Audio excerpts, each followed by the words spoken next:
I returned home just hours after major surgery, only to have my own sister scream at me to stop faking my pain and cook dinner right this instant. She relentlessly demanded my service, totally blind to the incredibly powerful man standing quietly right behind me. Watch what happens when karma finally collects its debts. My name is Simone, and at 34 years old, I never expected my flesh and blood to treat me worse than a stray dog on the street. Before I continue this story, let me know where you are watching from in the comments below. Hit the like button and subscribe if you have ever had to stand up to toxic family members who completely underestimated your true worth. The physical pain radiating from my abdomen was absolutely nothing compared to the emotional betrayal I was about to experience in my hallway. The crisp autumn wind whipped against my face as I slowly pushed open the heavy oak front door of my house. Every single step sent a sharp, agonizing jolt through my stomach where my gallbladder had been removed just yesterday. The surgical bandages underneath my loose cotton dress were already starting to feel damp from a fresh layer of blood seeping through the white gauze. I clutched my side, gasping softly as I stepped into the foyer, hoping for just a few hours of quiet rest in my own bed. But peace was a luxury my family never allowed me to have. Before I could even kick off my flat shoes, a heavy canvas apron came flying through the air and slapped hard against my chest. "Grab that apron and get your lazy body into the kitchen right now," Vanessa shrieked, marching down the hallway with her hands planted firmly on her hips. My older sister was 36 years old, but still acted like a spoiled teenager who believed the entire universe revolved around her convenience. She was wearing a skin-tight designer dress, and her hair was styled to absolute perfection. "Stop faking that pathetic little stomach ache, Simone," she sneered, rolling her eyes. "Trent has his most important investors coming over for a VIP dinner in exactly 3 hours. I already told his corporate bosses that I am cooking a 5-star meal tonight. Do not ruin this for me just because you are jealous of my perfect marriage." I stared at her in pure disbelief. "I literally just left the hospital, Vanessa," I whispered, clutching the doorframe to keep my balance. "The doctor said I need strict bed rest. I cannot stand over a hot stove and cook a massive banquet for your husband right now." Vanessa scoffed loudly, stepping closer to me with a look of pure disgust on her perfectly contoured face. "Oh, please," she mocked, waving her hand dismissively. "You just had a tiny little procedure. Do not act like you are dying. You dropped out of a prestigious college just to flip burgers and cook for strangers anyway. This is the only useful thing you know how to do. Trent is trying to secure a $50 million investment tonight, and if you mess this up, he will be furious." Her vicious words echoed through the entryway, but she was so completely consumed by her own arrogant vanity that she did not even notice the tall, imposing figure standing silently just outside the open front door.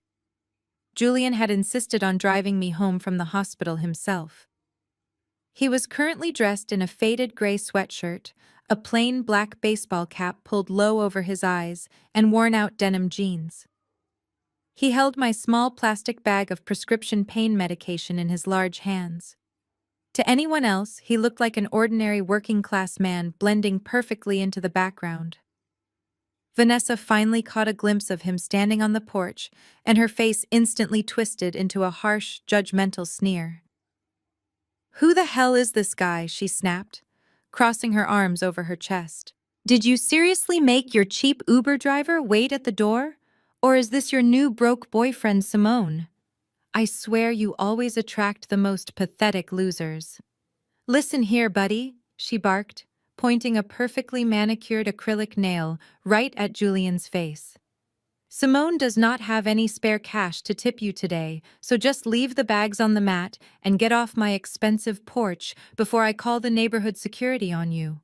We have wealthy upper-class guests arriving soon, and I cannot have them seeing people like you loitering around my beautiful property."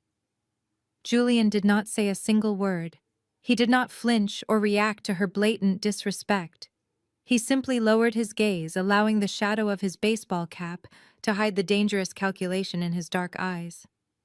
What my arrogant sister failed to realize was that this man in the faded sweatshirt was Julian Sterling. He was a ruthless billionaire technology mogul, and the sole owner of the massive investment fund her husband Trent was desperately begging for money from. I had saved Julian's life during a severe allergic reaction at a catering gig 2 years ago, and since that day we had become incredibly close business partners. I opened my mouth to defend him, but I suddenly felt my phone vibrate inside my pocket. I pulled it out and saw a new text message flash across the screen. Play along, Simone, let us see exactly how deep they are willing to dig their own graves.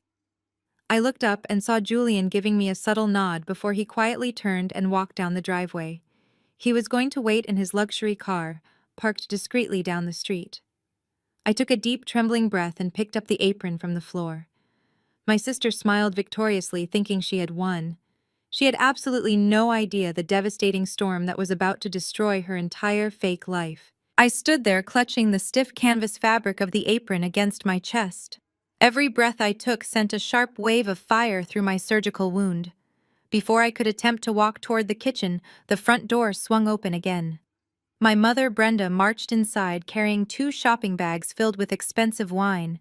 She was dressed in her Sunday best, even though it was Wednesday afternoon. She wore a tailored suit and a massive pearl necklace. She stopped dead in her tracks the moment she saw me standing in the foyer. Did she ask how my surgery went? Did she ask if the doctors successfully removed my gallbladder? No, she did not. Her eyes immediately darted down to the floor, where I had kicked off my flat shoes just minutes ago. Simone, what on earth is wrong with you? My mother snapped, her voice dripping with disappointment. Pick those dirty shoes up right this instant. Are you trying to make this house look like a cheap motel? Trent will be home from his corporate office any minute now.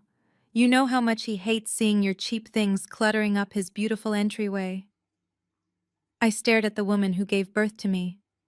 Mom, I just got discharged from the hospital, I said softly, trying to keep my voice steady, despite the overwhelming pain. I can barely bend over.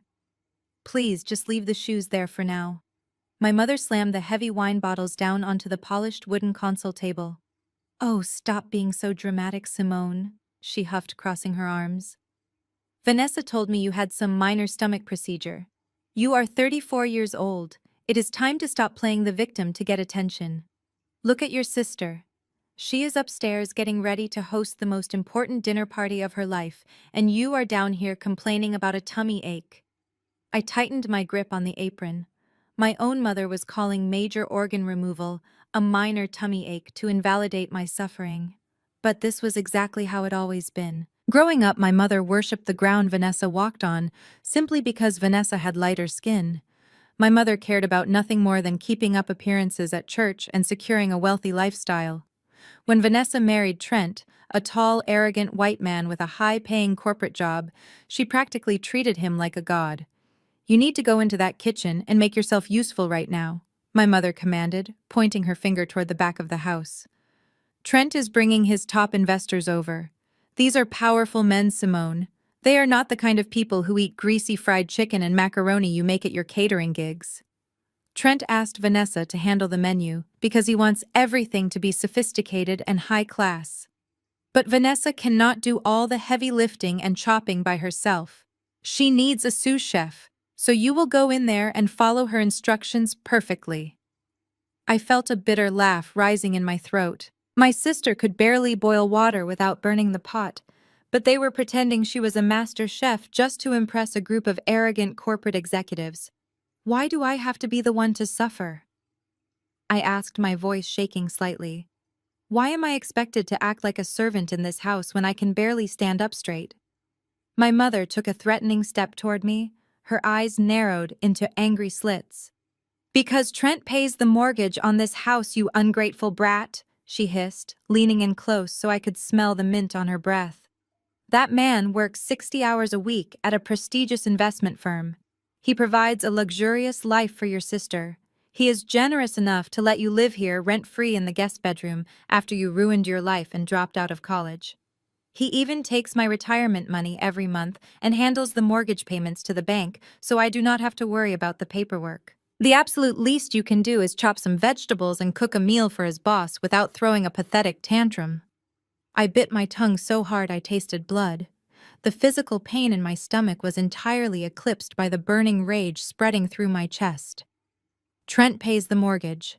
That was the most hilarious and disgusting lie I had ever heard in my entire life. My mother was so incredibly blind. She worshipped a man who smiled in her face while quietly stealing everything she had.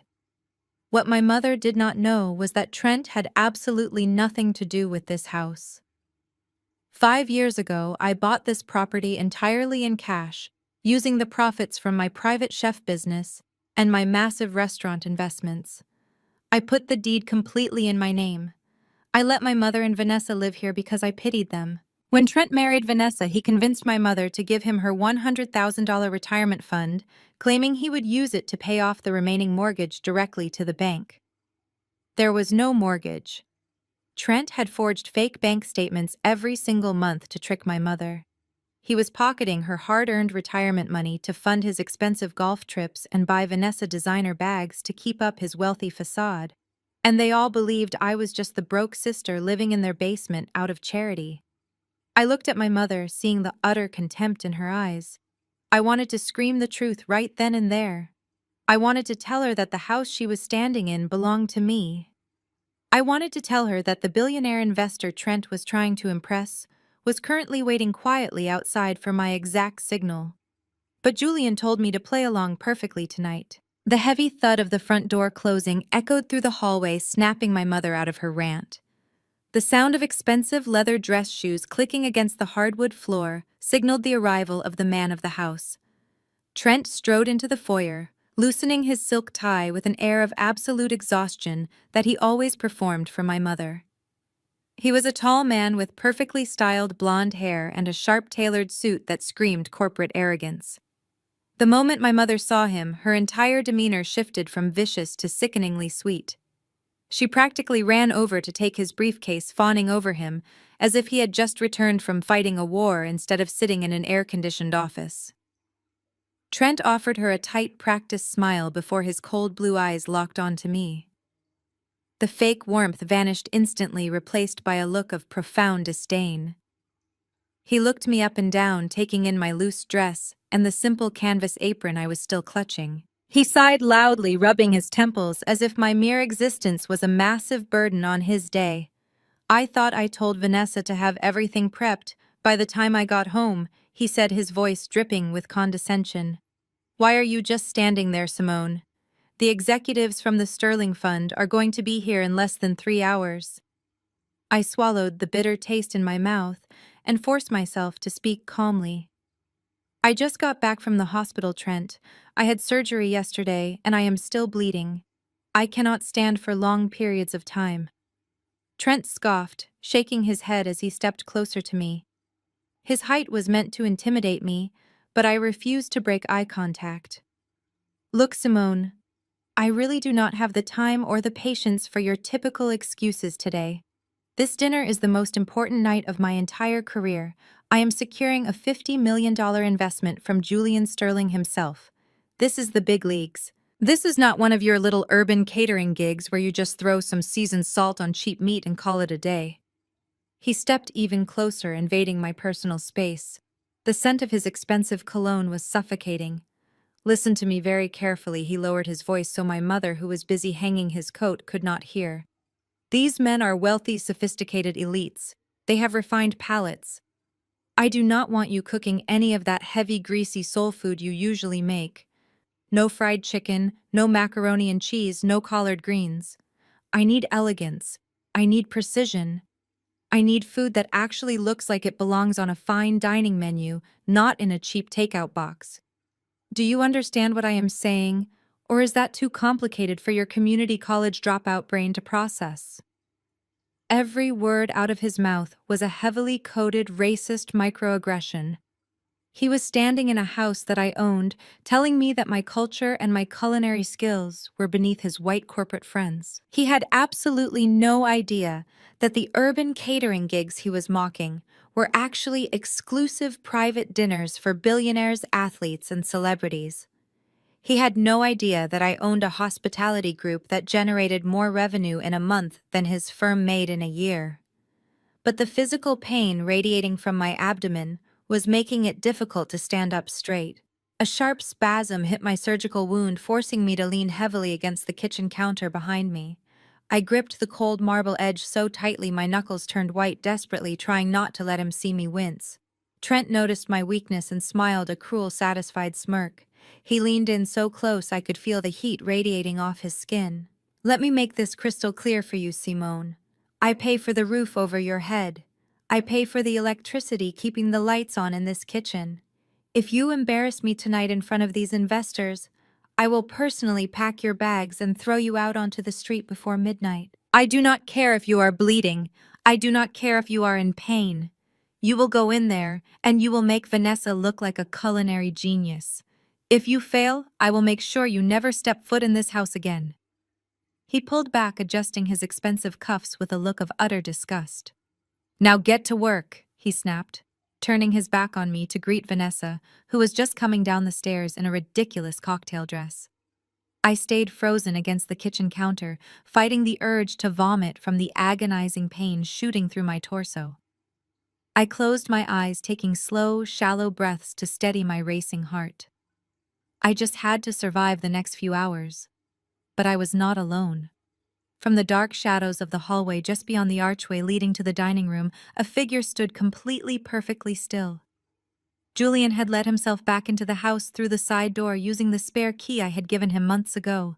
He had heard every single word Trent said. He had witnessed every racist insult and every vile threat. I caught his eye through the dim lighting. The playful, relaxed demeanor he had outside was completely gone. His jaw was clenched tight, and his eyes burned with a quiet, lethal fury. While Trent was busy kissing my mother on the cheek and complimenting Vanessa, Julian slowly reached into his hoodie pocket and pulled out his cell phone. He did not say a single word. He just stared a hole into Trent's back as he dialed his lead corporate attorney. The trap was officially set, and Trent had just locked himself inside. He had no idea his entire world would shatter. I forced myself to stand up straight and push through the swinging door into the massive kitchen. The pain in my abdomen was a constant burning sensation, but I had to focus entirely on the food. Trent had demanded a meal fit for billionaires, so I was going to give him exactly what he asked for. I pulled out the premium ingredients I had personally ordered and paid for earlier that week using my own funds. There were thick cuts of grade A5 Japanese Wagyu beef resting on the butcher block. I took out fresh black truffles imported directly from Italy and began carefully shaving them into a rich reduction sauce. I set up the immersion circulator for the sous vide bath, calibrating the water temperature to precisely 54 degrees Celsius to ensure the steaks would cook to an absolute flawless medium rare. Every movement I made was slow and calculated to protect my fresh surgical wound. I chopped organic herbs and whisked the delicate sauces while gritting my teeth against the sharp, pulling sensation in my stomach. Cooking was usually my ultimate sanctuary, but today it felt like a grueling physical punishment. Just as I was preparing the truffle butter glaze, the kitchen door swung wide open. Vanessa strutted into the room carrying a massive professional ring light and a tripod. She had completely changed her outfit again. She was now wearing a pristine white designer dress with a plunging neckline and high heels that clicked sharply against the tile floor. She looked like she was heading to a red carpet event, not preparing a 5-star meal over a hot stove. She dragged the heavy tripod right into the middle of my workspace, forcing me to step back and bump my hip against the island. "Watch where you are going, Simone," she snapped, adjusting the brightness of the glaring LED light. "I need the perfect angle for my social media followers. My fans have been waiting all week to see what culinary masterpiece I am whipping up for this huge corporate dinner tonight." She positioned her latest model smartphone on the stand and quickly checked her makeup in the reflection. She grabbed a spotless white apron from the hook and tied it loosely around her waist, making sure it did not cover up her expensive dress. I watched in quiet disbelief as she tapped the record button and instantly transformed her face into a bright, welcoming smile. "Hey everyone! Welcome back to my kitchen," she cooed into the camera, her voice dripping with fake sweetness. "Tonight is a very special night because my amazing husband is hosting a VIP dinner for his top investors. I have been working hard all day preparing this incredible Wagyu beef and truffle menu entirely from scratch. She completely ignored the fact that I was standing just a few feet away, bleeding through my bandages and doing all the actual labor. Vanessa picked up a clean wooden spoon and leaned over the simmering pot of reduction sauce, pretending to stir it gently for the camera. The secret to a perfect sauce is patience and love, she lied flawlessly to her audience. I have been letting this simmer for hours to get that rich, deep flavor. She posed with the spoon, making sure the lighting caught her diamond ring perfectly. She spent the next 20 minutes recording short video clips of herself holding up the expensive ingredients I had bought, and taking full credit for the complex culinary techniques I was currently executing. She even had the audacity to point at the bubbling sous vide machine and explain how she had scientifically calculated the exact water temperature to tenderize the meat. The kitchen was growing incredibly hot, and the combination of the heat and my physical exhaustion was making me dizzy. I needed to reach the specialty sea salt positioned on the spice rack right behind where Vanessa had set up her camera. I waited until she paused her recording before I slowly stepped forward to grab the small glass jar. But just as my hand brushed against the rack, Vanessa suddenly hit the record button again to film a new angle of the Wagyu steaks. My arm and the side of my face accidentally appeared in the corner of her video frame. Vanessa let out a sharp gasp of pure rage. Without a single second of hesitation, she turned and shoved me violently in the chest with both of her hands. "Get out of my shot, you idiot," she hissed. The unexpected force of her push threw me completely off balance. I stumbled backward, and my lower back slammed hard against the sharp edge of the granite kitchen island. A blinding flash of white-hot agony exploded across my abdomen as my fresh surgical stitches stretched dangerously tight. I gasped, choking on my own breath, as I slid down to the floor, clutching my stomach in absolute torment. Vanessa did not flinch or offer to help me up. She simply wiped her hands on her clean apron and glared down at me with utter contempt. "You are ruining my aesthetic, Simone," she snarled, stepping over my legs to check her phone screen. "This dinner is about my success and my glamorous lifestyle, not your pathetic existence. I am the star of this kitchen today. You are nothing but the hired help, so you need to act like it. Stay completely out of sight and do not you dare ruin another one of my videos."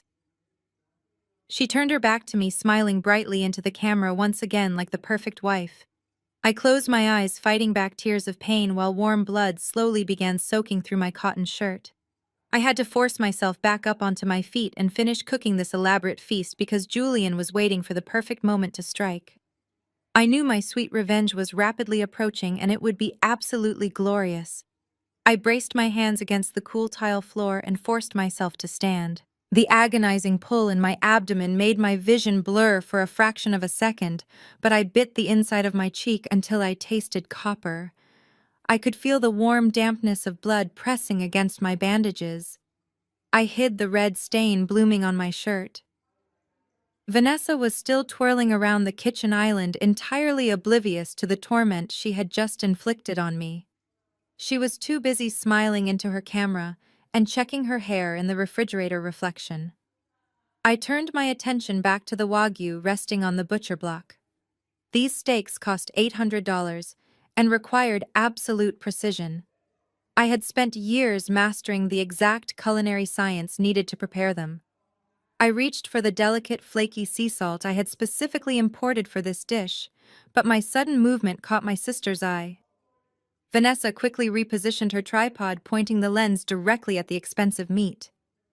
"Wait, Simone, stop right there," she commanded, waving her manicured hand. "My followers want to see me actually doing something culinary. I need an action shot of me aggressively seasoning the steaks like those famous chefs do on television." Before I could warn her, she reached past my expensive spices and grabbed a giant plastic container of cheap iodized table salt from the back of the pantry. She scooped out a massive handful of the harsh chemical salt. She positioned her hand directly over the beautifully marbled Wagyu, preparing to dump the fistful onto the delicate meat.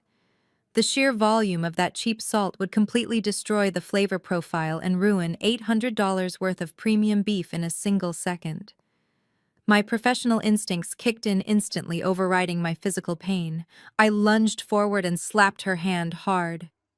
The plastic container flew out of her grip and clattered loudly, spilling a mountain of white salt across the tiles. "Do not touch that meat." I snapped, my voice laced with absolute authority. "You are going to ruin an $800 cut of beef with cheap table salt for a stupid video." Vanessa gasped dramatically, clutching her hand against her chest, as if I had just broken her wrist. She looked at the spilled salt on the floor, and then glared at me with pure, unadulterated hatred. "How dare you touch me!" she shrieked at the top of her lungs, ensuring her voice echoed throughout the entire first floor of the house. "You psycho! You ruined my perfectly good video!" Her piercing scream cut through the quiet ambiance of the house like a siren. Heavy footsteps immediately thundered down the hallway. The kitchen door violently swung open, and Trent stormed into the room, his face flushed with anger. "What the hell is going on in here?" he bellowed, looking back and forth between the spilled salt and his wife. Vanessa instantly morphed into the ultimate victim.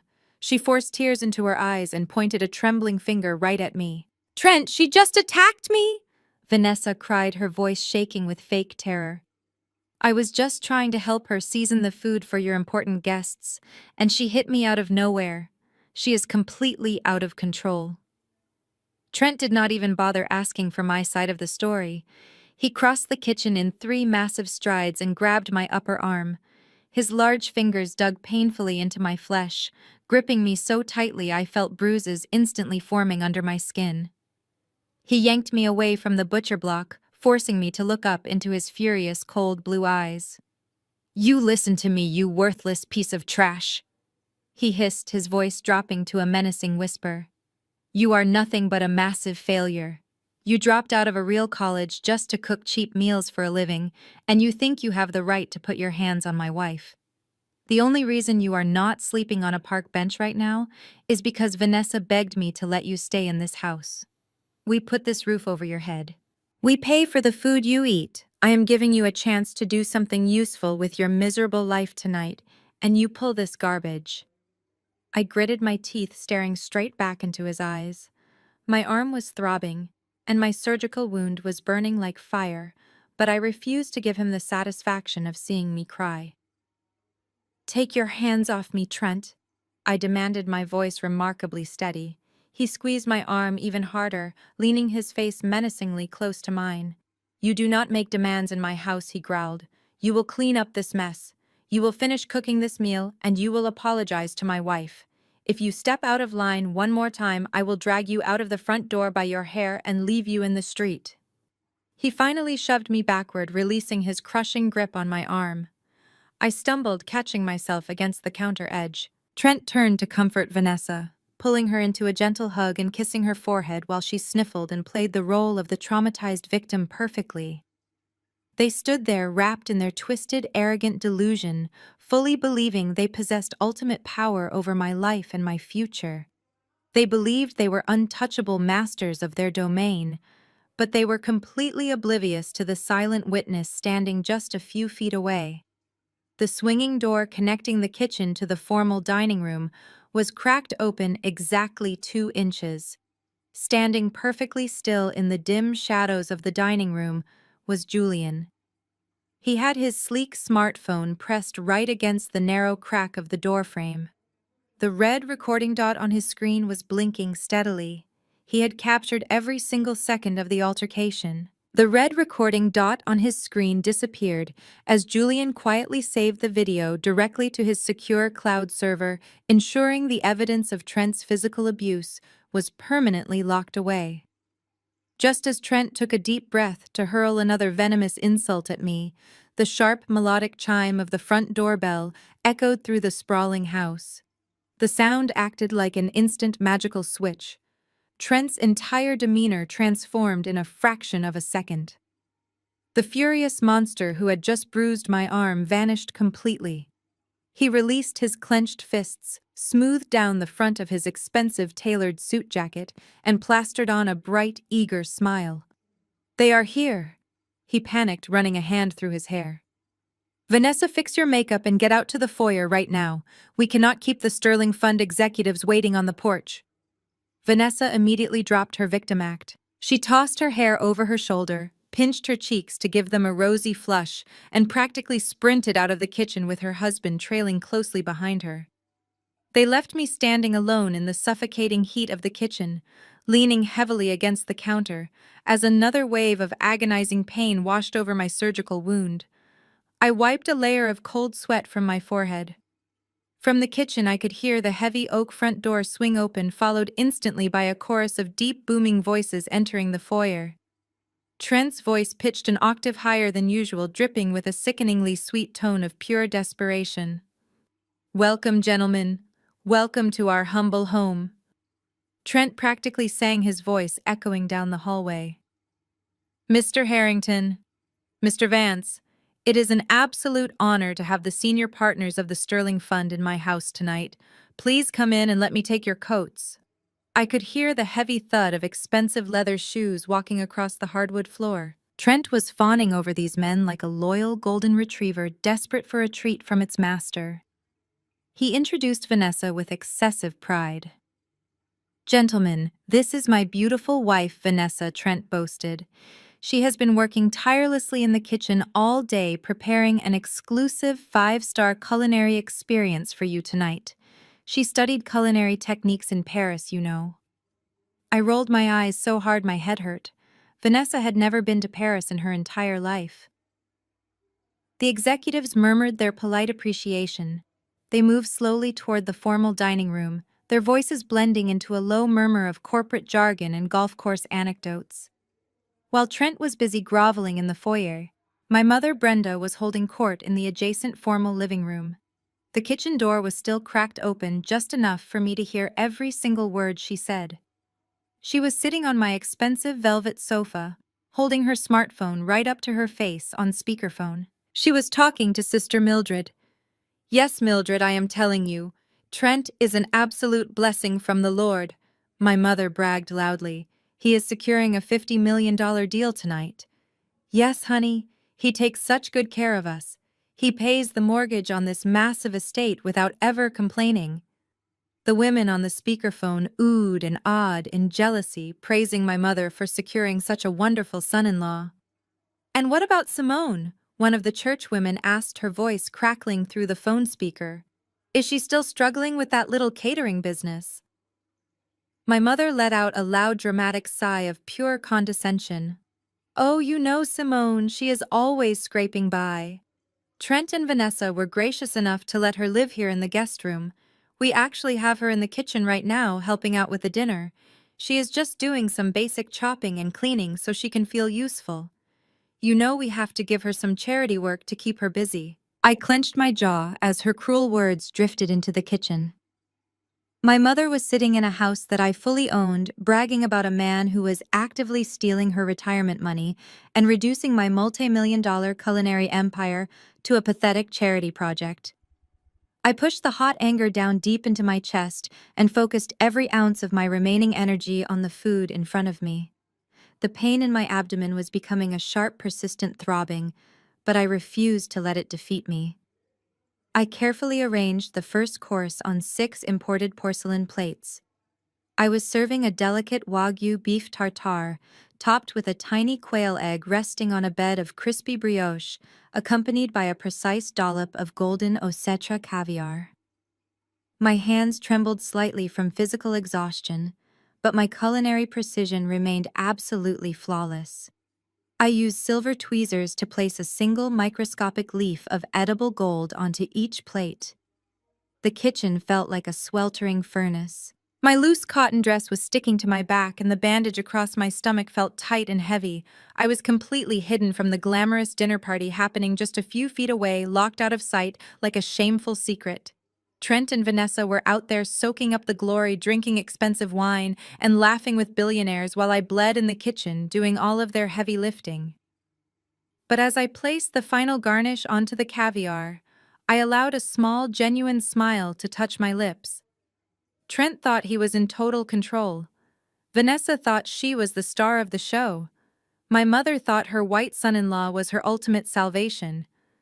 They were all celebrating a massive victory that was completely built on a foundation of fragile lies. I wiped down the counter, plated the appetizers perfectly on a silver tray, and waited.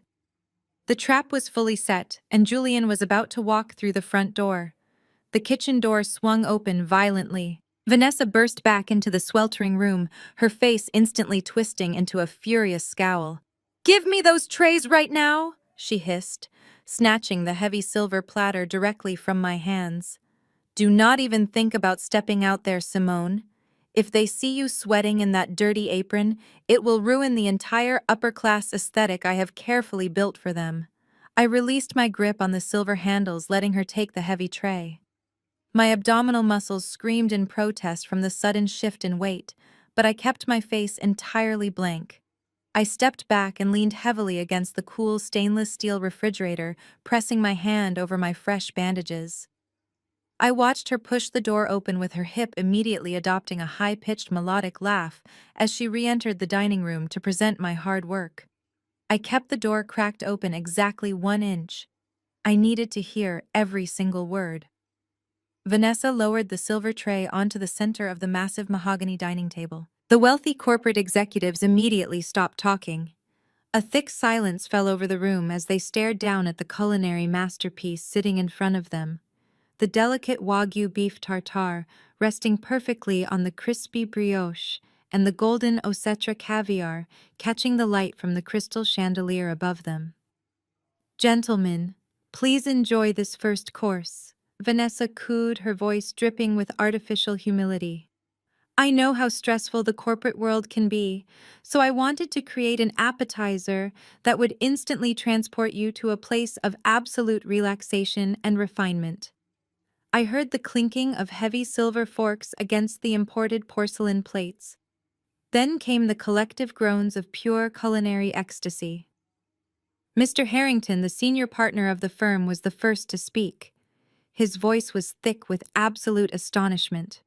"Good heavens, Trent, this is absolutely extraordinary. I have dined at Michelin-starred restaurants in Tokyo and London that could not produce a Wagyu tartare with this level of delicate precision. The balance of the truffle and the caviar is completely flawless." Mr. Vance chimed in eagerly. He sounded like a starving man who had just discovered water. "I must agree, Harrington. This is magnificent. Vanessa, my dear, where on earth did you learn to cook like this?" Vanessa did not miss a single beat. She possessed an alarming talent for lying effortlessly. "Oh, you are far too kind, gentlemen." She giggled softly, pouring them more expensive wine. "Cooking is simply my ultimate passion. I actually spent quite a bit of time studying culinary arts in Paris during my early 20s. I trained under some brilliant traditional French chefs in a tiny little bistro near the Seine River. They taught me that the secret to a perfect dish is an uncompromising dedication to high-quality ingredients and exact temperature control." I scoffed silently in the kitchen, pressing my forehead against the refrigerator door to distract myself from my physical pain. The only thing Vanessa studied in her early 20s was how to max out our mother's credit cards at the local shopping mall. She had never even owned a passport, let alone traveled to France. Trent seized the moment perfectly. He stood up at the head of the table holding his crystal wine glass in the air. "Well, gentlemen, I am a very lucky man," Trent boasted loudly, his voice swelling with arrogant pride. "My wife is a woman of exceptional taste and sophistication. I have always believed that the way a man manages his home and chooses his partner is a direct reflection of how he manages his business. I expect perfection in my personal life, and I bring that exact same standard of excellence to the Sterling Fund. This dinner is just a small taste of the premium experience I can offer our elite clients if I am promoted to managing director next quarter." The executives nodded in eager agreement, clearly intoxicated by the luxurious food and the expensive wine. "You make a very compelling argument, Trent," Mr. Harrington noted, tapping his fork against the plate. "The board is incredibly impressed with your recent portfolio acquisitions. But you know as well as I do that the final decision regarding your promotion and the new $50 million investment fund does not belong to us. Everything hinges entirely on the approval of our silent owner. He is an incredibly private billionaire, and his standards are notoriously impossible to meet. If he does not like you, Trent, Your career at this firm is effectively over. But if you can impress him tonight, the managing director position is yours. Trent laughed confidently, adjusting his expensive silk tie. I am not worried in the slightest, Mr. Harrington. I know exactly how to handle high net worth individuals. Our billionaire owner will walk through that front door and he will immediately see that I am the absolute best asset this company has ever hired. Vanessa has prepared an unforgettable main course that will absolutely blow his mind. We are going to secure that $50 million investment tonight, and we are going to celebrate. Vanessa leaned over and kissed Trent on the cheek, playing the role of the supportive, loving wife perfectly. They were so incredibly confident. They were building a massive castle out of thin air, entirely supported by my physical labor and my recipes. I wiped another bead of cold sweat from my forehead. The pain in my stomach was reaching a severe, agonizing level, but my mind was completely sharp. Trent was currently leveraging my culinary genius to secure his corporate empire while simultaneously treating me like worthless trash in my own house. My mother was sitting in the other room, enabling his disgusting behavior. They had no idea that the notoriously private billionaire owner they were waiting to impress was the man they had insulted. I checked my phone. Julian is here. The heavy brass knocker on the front door sounded exactly 3 times, echoing with a commanding weight that instantly silenced the entire dining room. Trent nearly dropped his crystal wine glass. He scrambled out of his chair, smoothing his silk tie with visibly shaking hands. He practically sprinted out to the foyer, leaving his corporate bosses sitting in tense anticipation. I stood perfectly still in the kitchen, peering through the narrow crack in the door. I watched Trent pull the heavy oak door open and fold his body into a deep, reverent bow. Standing on the porch was the exact same man my sister had dismissed as a cheap Uber driver earlier. But Julian Sterling had completely shed his working-class disguise. He had slipped away to his waiting town car and changed into a magnificent custom-tailored Tom Ford suit that radiated absolute power and unimaginable wealth. The dark charcoal fabric draped flawlessly over his broad shoulders, and his gold cufflinks caught the warm light of the foyer chandelier. The faded baseball cap was gone, revealing his sharply styled hair, and his dark eyes burned with an icy, terrifying calm. "Welcome, Mr. Sterling." Trent stammered, his voice trembling with fear. "It is an absolute honor to welcome you to my home. We have been waiting eagerly for your arrival." Julian did not offer his hand for Trent to shake. He simply stepped past my arrogant brother-in-law, completely ignoring Trent's groveling display. Julian strode confidently into the formal dining room, and the sheer force of his presence sucked the remaining air right out of the room.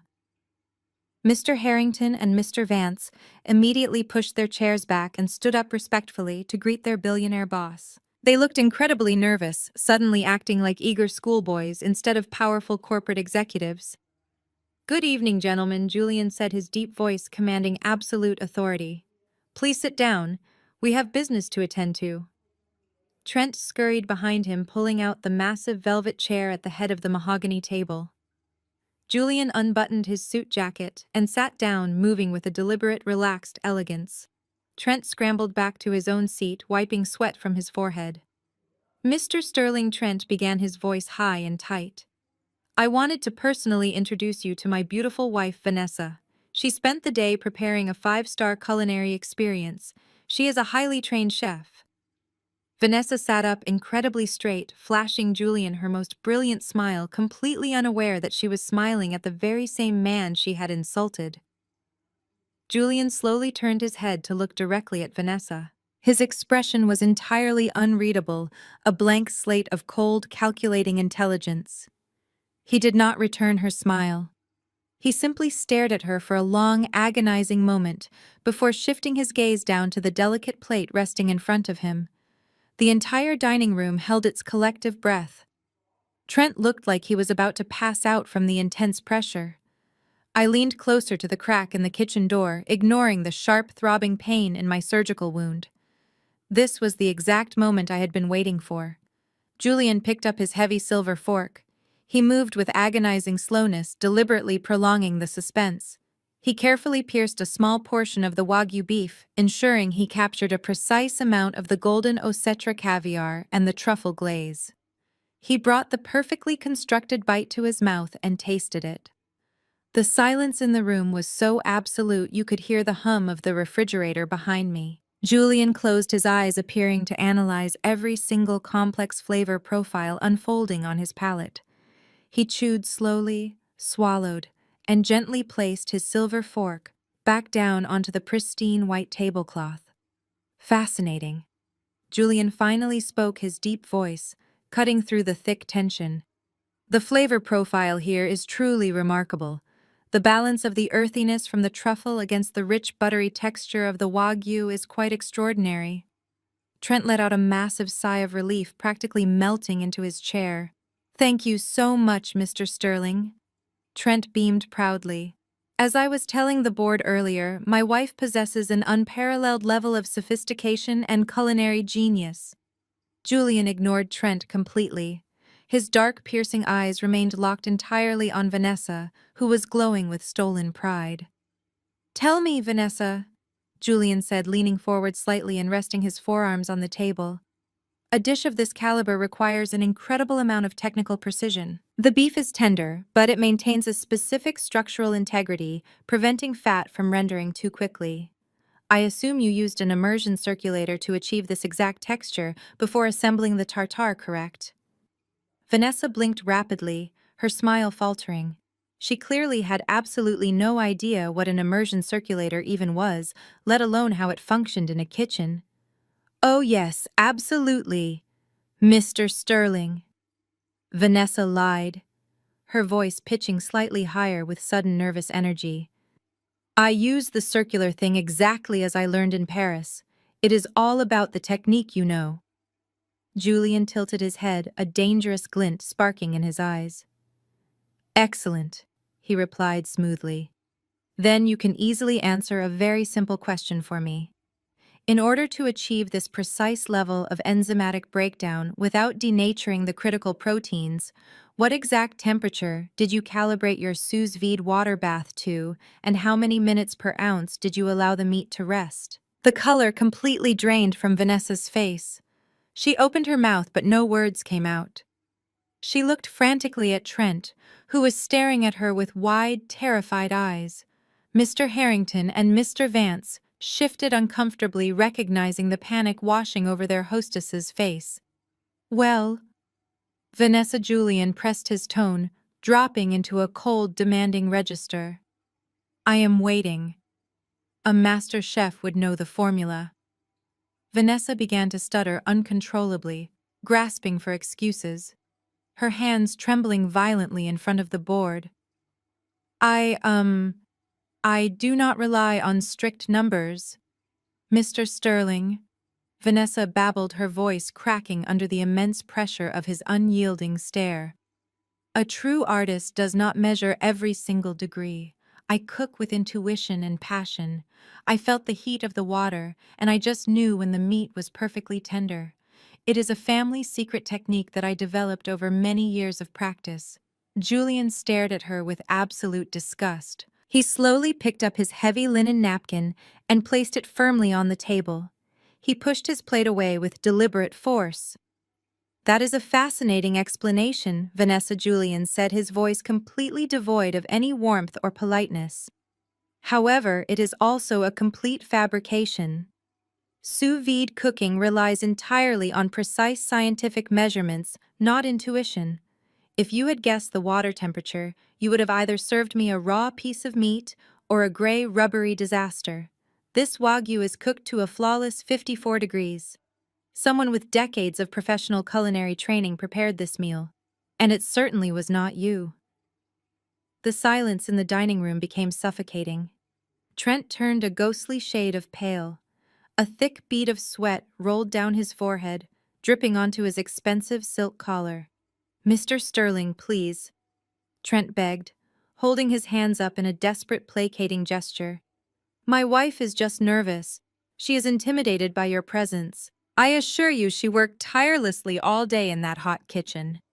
Julian did not even look at Trent. His dark eyes remained locked on Vanessa, who was now shrinking back into her velvet chair, looking like a terrified child caught in a massive lie. I do not tolerate liars in my personal life, and I certainly do not tolerate them in my business, Julian stated flatly. The foundation of any successful investment is absolute transparency. If you are willing to look me in the eye and lie about something as trivial as preparing a meal, I cannot possibly trust you with $50 million of my capital. Mr. Harrington and Mr. Vance exchanged panicked glances, realizing that their massive corporate deal was rapidly disintegrating right before their eyes. Julian leaned back in his chair, crossing his arms over his broad chest. I will not eat another bite of this food, and I will not sign a single document until the actual chef who prepared this masterpiece comes out here to accept the proper credit. Bring the real chef to this table, Trent. Right now. Trent swallowed hard, his Adam's apple bobbing nervously in his throat. Of course, Mr. Sterling Trent stammered, his voice shaking uncontrollably. I will go check the kitchen immediately. Please excuse me for just one moment, gentlemen. Trent pushed his chair back so violently it nearly tipped over. He practically sprinted across the formal dining room, his heavy footsteps echoing frantically against the hardwood floor. I was standing in the sweltering kitchen, leaning heavily against the stainless steel refrigerator. The pain in my abdomen had escalated into a relentless, agonizing throb. My fresh surgical wound was burning, and I could feel the warm dampness of blood soaking through the thick gauze bandages beneath my cotton dress. I closed my eyes, taking short, shallow breaths to keep myself from passing out. The kitchen door suddenly flew open, crashing violently against the wall. Trent stormed into the room, his face completely red with absolute unhinged fury. He looked like a cornered animal, desperate and dangerous.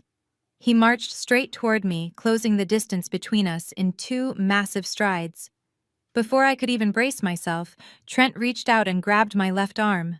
His large fingers dug brutally into my bicep, exactly where he had bruised me earlier. I let out a sharp gasp of pain, stumbling forward as he yanked me away from the refrigerator. What did you do?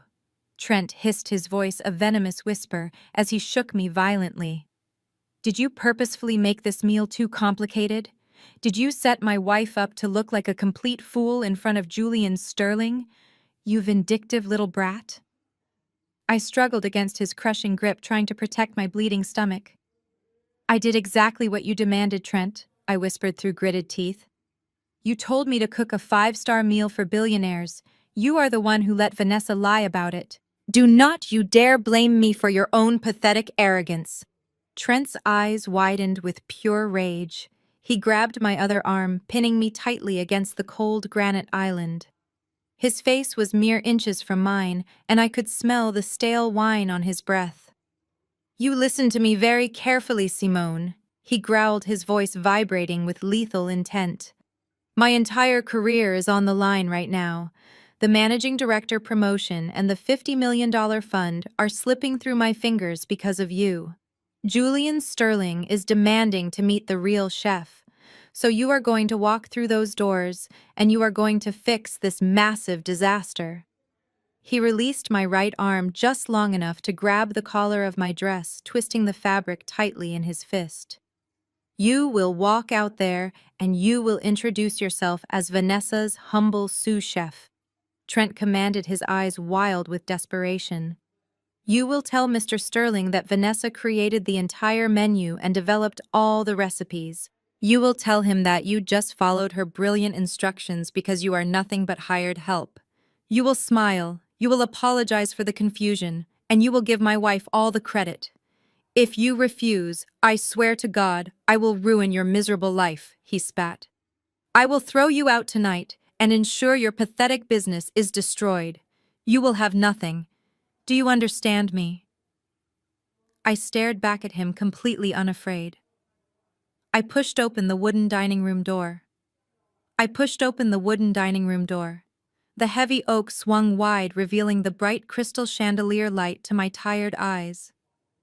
I stepped out from the shadows of the sweltering kitchen and directly into the formal dining space. The contrast between my appearance and the elegant setting was incredibly stark. I was wearing a simple cotton dress that was clinging to my sweating skin. The heavy canvas apron tied around my waist was stained with dark truffle sauce, and a faint bloom of red blood was beginning to show through the fabric right over my surgical wound. I was pale, exhausted, and physically trembling from the sheer effort of standing upright. But I kept my chin lifted high, holding my shoulders back with absolute defiance. I refused to look like a victim. I refused to let them break my spirit. Trent followed closely behind me, stepping out from the kitchen with a tight, artificial smile plastered across his sweating face. He immediately raised his hands, attempting to command the attention of the room and salvage his crumbling corporate deal. "Gentlemen, please allow me to introduce Simone Trent," announced his voice dripping with condescending fake charm. "She is Vanessa's humble sous chef, and the hired help we brought in to assist with the heavy lifting in the kitchen today. She is a lovely girl, but she is just following my wife's brilliant culinary directions." Vanessa let out a high-pitched, nervous laugh, gripping her wine glass so tightly her knuckles turned completely white. "Yes, she is just my assistant," Vanessa chimed in, her eyes darting frantically toward Julian. "She gets a little confused sometimes, but she is a hard worker." Trent stepped forward, reaching out to grab my shoulder and force me into a subservient posture in front of his billionaire boss. "Say hello to Mr. Sterling, Simone," Trent hissed under his breath, his fingers grazing my arm. "Apologize for the confusion and tell him how much you admire Vanessa's recipes." Before Trent could even clamp his hand down onto my shoulder, Julian moved. He did not just stand up, he erupted from his chair at the head of the table with a terrifying sudden speed that made both Mr. Harrington and Mr. Vance physically flinch. The heavy wooden legs of Julian's chair scraped loudly against the hardwood floor, echoing like a gunshot in the silent room. Julian completely ignored Trent. He walked right past my arrogant brother-in-law, treating him like an invisible, pathetic obstacle. Trent froze, his hands suspended in mid-air, his fake smile completely melting off his face. Julian closed the distance between us in 2 long strides. His dark eyes softened the moment he looked at me, instantly recognizing the physical pain I was desperately trying to hide. He reached out and gently placed his warm hands over my trembling shoulders, offering me a silent anchor of support. Julian did not ask me to speak or apologize. Instead, he gently guided me away from Trent and led me directly to the head of the mahogany table. He pulled out the massive velvet chair situated immediately to his right. It was the seat of absolute honor, a place reserved only for the most respected VIP guest in the room. "Please sit down," Julian murmured, his voice incredibly gentle and protective. "You have pushed yourself entirely too hard today." I sank into the soft velvet cushion, letting out a long, shaky breath as the agonizing pressure on my abdomen finally eased. I rested my hands on the pristine white tablecloth, ignoring the horrified stares of my sister and her husband. Julian remained standing tall and imposing right beside my chair. He slowly turned to face the rest of the dining room. The icy, lethal calm had returned to his eyes as he looked directly at Trent, who was now standing completely frozen near the kitchen door. "Gentlemen," Julian addressed the table, his deep voice vibrating with absolute authority. "I would like to correct a massive and highly offensive misunderstanding. The woman sitting beside me is not hired help. She is certainly not Vanessa's humble assistant. I would like you all to meet Executive Chef Simone. She is the sole creator and owner of the magnificent recipe you just enjoyed. More importantly, she is the majority shareholder and the brilliant visionary behind my entire global hospitality group." The collective shock that slammed into the room was almost a tangible physical force. Mr. Harrington dropped his heavy silver fork, entirely letting it clatter loudly against his porcelain plate. Mr. Vance practically choked on his expensive red wine, coughing and sputtering as he stared at me with wide, terrified eyes. They instantly recognized that they had just eaten a meal prepared by their billionaire boss, equal business partner, while simultaneously allowing her to be treated like a lowly servant. But the reaction from Trent and Vanessa was an absolute masterpiece of sheer, unadulterated devastation. Trent looked as though he had just been struck by a high-speed freight train.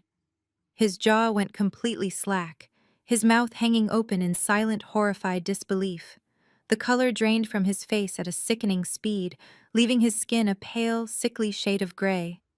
He stared at me and then stared at Julian, completely unable to process the words he had just heard. The woman he had relentlessly mocked, insulted, and physically threatened all afternoon was the literal key to the $50 million investment he was desperately begging for. He had just demanded that a multi-million-dollar restaurant mogul introduce herself as his wife's pathetic assistant. Vanessa was completely paralyzed in her chair. The smug, arrogant mask she had worn her entire life shattered into a million irreparable pieces. Her eyes darted wildly between my stained canvas apron and the custom-tailored Tom Ford suit Julian was wearing. The sickening realization hit her with the brutal force of a physical blow. The incredibly powerful man sitting at the head of her dining table, the billionaire investor her husband worshipped, was the exact same man she had viciously degraded on her front porch just 3 hours ago. She had called him a cheap Uber driver. She had threatened to call the neighborhood security on him. She had told him to get his poor broke self off her expensive property. And now she realized that he was not just a billionaire, he was my closest ally and my fierce protector. "You are lying," Vanessa suddenly blurted out, her voice cracking hysterically. "This is a joke. This is some kind of sick joke." Simone flips burgers. She does cheap urban catering. She does not own a hospitality group. She dropped out of college. Julian turned his piercing gaze toward my sister, and the sheer contempt in his eyes made her physically recoil. "She does not flip burgers, Vanessa." Julian stated, his voice dripping with lethal precision. "She stepped away from traditional college to build an empire. She caters exclusive private events for athletes, politicians, and royalty. She owns 40% of my international portfolio. She is worth more than this entire investment firm combined. And she prepared this flawless meal while bleeding from major surgery because she wanted to see exactly how far your disgusting toxic jealousy would go." The absolute silence that followed his declaration was deafening. The trap had snapped entirely shut, and there was absolutely no escape for them. Vanessa let out a sharp, breathless laugh that sounded more like a panicked wheeze. She clutched her expensive crystal wine glass so tightly her knuckles appeared completely translucent against the harsh dining room lighting. "Oh, Mr. Sterling, you are so incredibly funny," Vanessa stammered, forcing a wide, terrifyingly unnatural smile onto her face. "You really had us all completely fooled for a second there. I see what is happening now.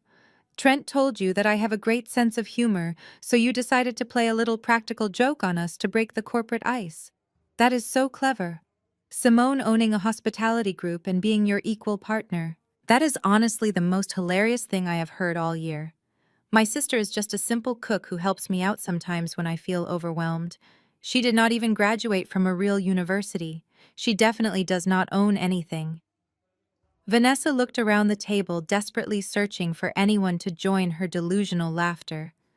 But the room remained deathly silent. Mr. Harrington and Mr. Vance stared at her with expressions of absolute stone. Julian did not even blink. He simply tilted his head, watching her unravel with the cold, clinical fascination of a predator observing cornered prey. The complete lack of amusement in his dark eyes finally made Vanessa's frantic laughter die in her throat. She swallowed hard, her chest heaving as the horrific reality began to suffocate her. I slowly reached my hand into the deep front pocket of my stained canvas apron. My fingers brushed against the folded stack of thick paper I had been carrying all afternoon. I pulled out the long, itemized grocery receipts from the premium organic butcher and the international specialty food importer. I leaned forward, ignoring the sharp burning sensation radiating from my surgical wound, and tossed the crumpled papers directly onto Vanessa's empty porcelain plate. The receipts landed with a soft, defining thud that echoed loudly in the quiet room. "Take a very close look at those receipts, Vanessa," I said, my voice dangerously calm and steady. Every single ounce of that grade A5 Japanese Wagyu beef, every single gram of the imported Italian black truffles, and every single pearl of that golden Osetra caviar was paid for entirely by me. If you look at the bottom of the long receipt, you will clearly see the last 4 digits of my personal American Express black card. The total bill for the ingredients of your spectacular culinary masterpiece was exactly $8,000. You did not contribute a single penny to this meal. You did not even know how to pronounce the name of the caviar you just proudly served to these men. Vanessa stared down at the receipts as if they were venomous snakes. Her lower lip trembled, but she could not find a single word to speak. I pushed myself up slightly in my velvet chair, making sure I addressed the entire table. My sister has spent her entire adult life curating a pathetic illusion. I continued, projecting my voice so it carried clearly to the terrified corporate executive sitting across from me. She loves to post glamorous photos on her social media accounts, pretending she lives a life of absolute luxury and sophisticated elegance. She told you gentlemen that she studied culinary arts at a quaint little bistro in Paris during her 20s. That is a magnificent lie. Vanessa has never even owned a passport. The closest she has ever been to France is buying a stale croissant at the local strip mall bakery. I turned my head and looked directly into Vanessa's panicked eyes. You dragged a massive ring light into my kitchen today while I was bleeding and working over a hot stove. I exposed methodically, peeling back every single layer of her fake existence.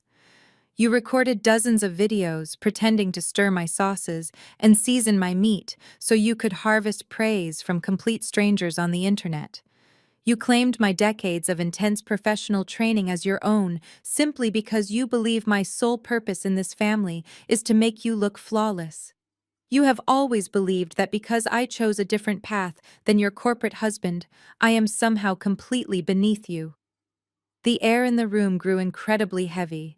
Mr. Harrington slowly set his wine glass down, his face twisting into a mask of pure, unfiltered disgust.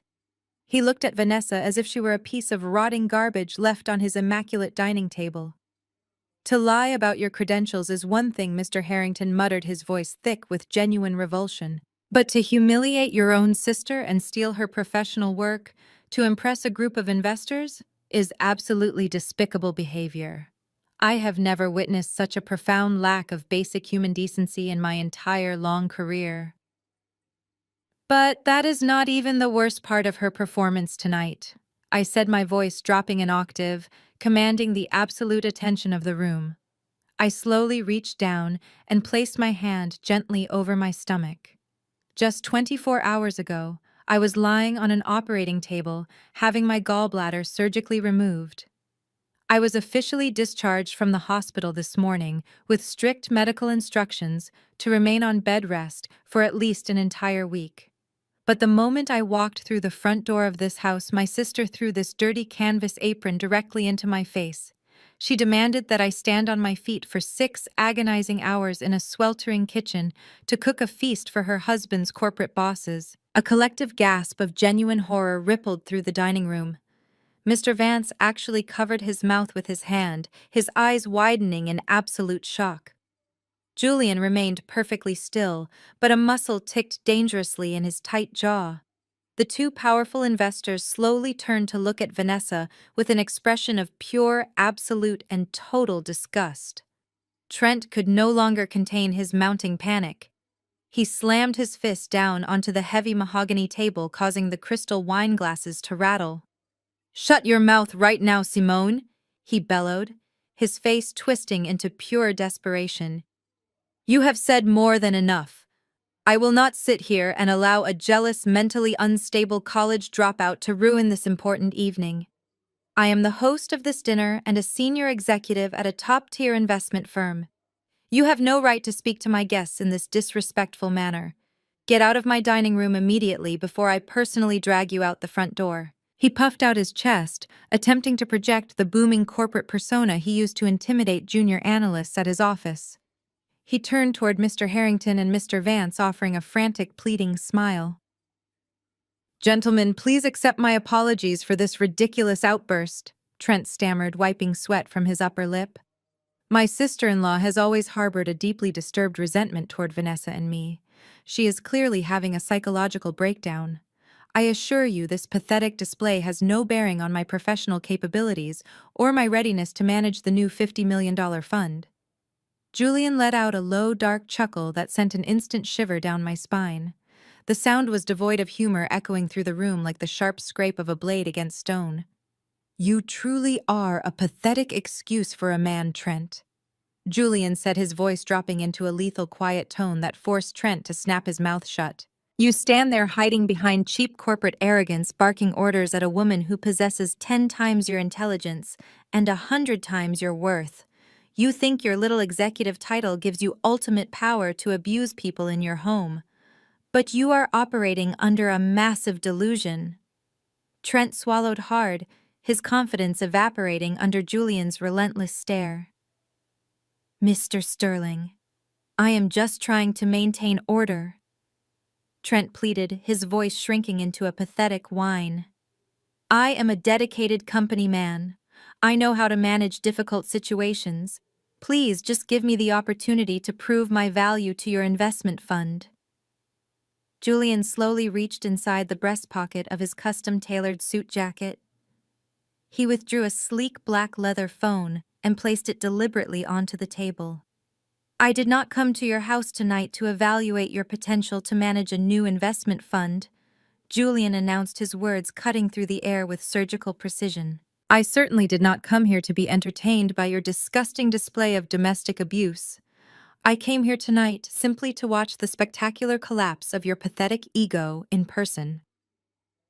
Mr. Harrington and Mr. Vance shifted uncomfortably in their seats, but they remained silent, deferring entirely to their billionaire superior. Trent looked frantically between the three men, his heart hammering so loudly against his ribs, I could practically hear it from across the table. What do you mean? Mr. Sterling Trent whispered, his face turning a sickly shade of gray. We have been preparing for this funding meeting for 6 entire months. The board assured me that my promotion to managing director was directly tied to securing your capital tonight. Julian leaned forward, resting his elbows gracefully on the edge of the mahogany table. Your board of directors is no longer in charge, Trent. Julian explained, his voice carrying the finality of an executioner swinging an axe. I decided that simply investing $50 million into your firm was far too passive for my current business strategy. I prefer to maintain absolute control over my financial assets. At exactly 9 o'clock this morning, while you were busy barking orders at my business partner over a hot stove, my legal team successfully finalized a hostile takeover. I did not just invest in your firm, Trent. I bought the entire controlling stake. As of this morning, I am the sole majority owner of the company. I am your absolute boss. The air was instantly sucked out of the room. Trent stumbled backward, his knees buckling until the back of his legs hit his velvet dining chair. He collapsed into the seat, staring at Julian with wide, terrified eyes. A hostile takeover, Trent mumbled, his voice barely audible. But the senior partners did not say anything to me. I am a top earner. I bring in millions. You bring in nothing of value, Julian corrected him sharply. I ordered Mr. Harrington and Mr. Vance to keep the acquisition strictly confidential until I had the opportunity to attend this little dinner party. I wanted to see exactly what kind of man you were outside the office. You have thoroughly proven yourself to be a racist, abusive, arrogant fraud. You rely entirely on forged narratives and stolen labor to prop up your pathetic existence. You are a complete liability to my new corporate structure. Trent began to hyperventilate, his hands shaking violently as he reached toward Julian in a desperate begging gesture. Please, Mr. Sterling, you cannot do this, Trent cried, tears of genuine panic welling in his eyes. I have a massive mortgage to pay. I have a certain lifestyle to maintain. Vanessa needs allowances. If you give me one more chance, I swear I will do whatever you want. I will work 80 hours a week. Julian stood up to his full imposing height, casting a long, dark shadow across Trent's crumbling world. You will not work a single minute for my company ever again, Julian declared, his voice echoing with absolute brutal authority. You are officially terminated, Trent, effective immediately. You are stripped of your senior executive title. You are stripped of your exorbitant salary. You will not receive a severance package, and I will personally ensure that every major financial institution in this city knows exactly why you were fired. Now just shut your mouth and watch your fake life burn. Trent shot up from his velvet chair, his face contorted in a desperate rage. You cannot do this to me, he screamed, his voice cracking as he slammed his hands flat onto the mahogany table. I have a binding employment contract, Mr. Sterling. You cannot just waltz in here and terminate a senior executive without a legitimate cause. I will sue you for wrongful termination. I will drag this firm through court and expose you.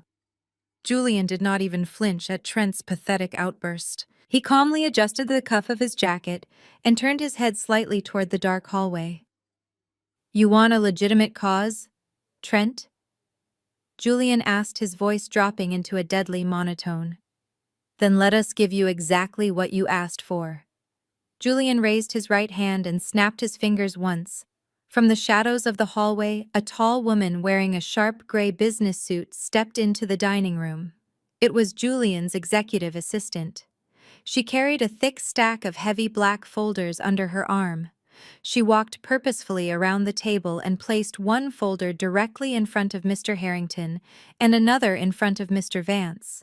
She then placed the thickest folder right in the center of the table directly in front of Trent.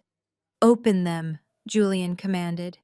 Mr. Harrington opened the cover of his folder, pulling out a stack of printed documents.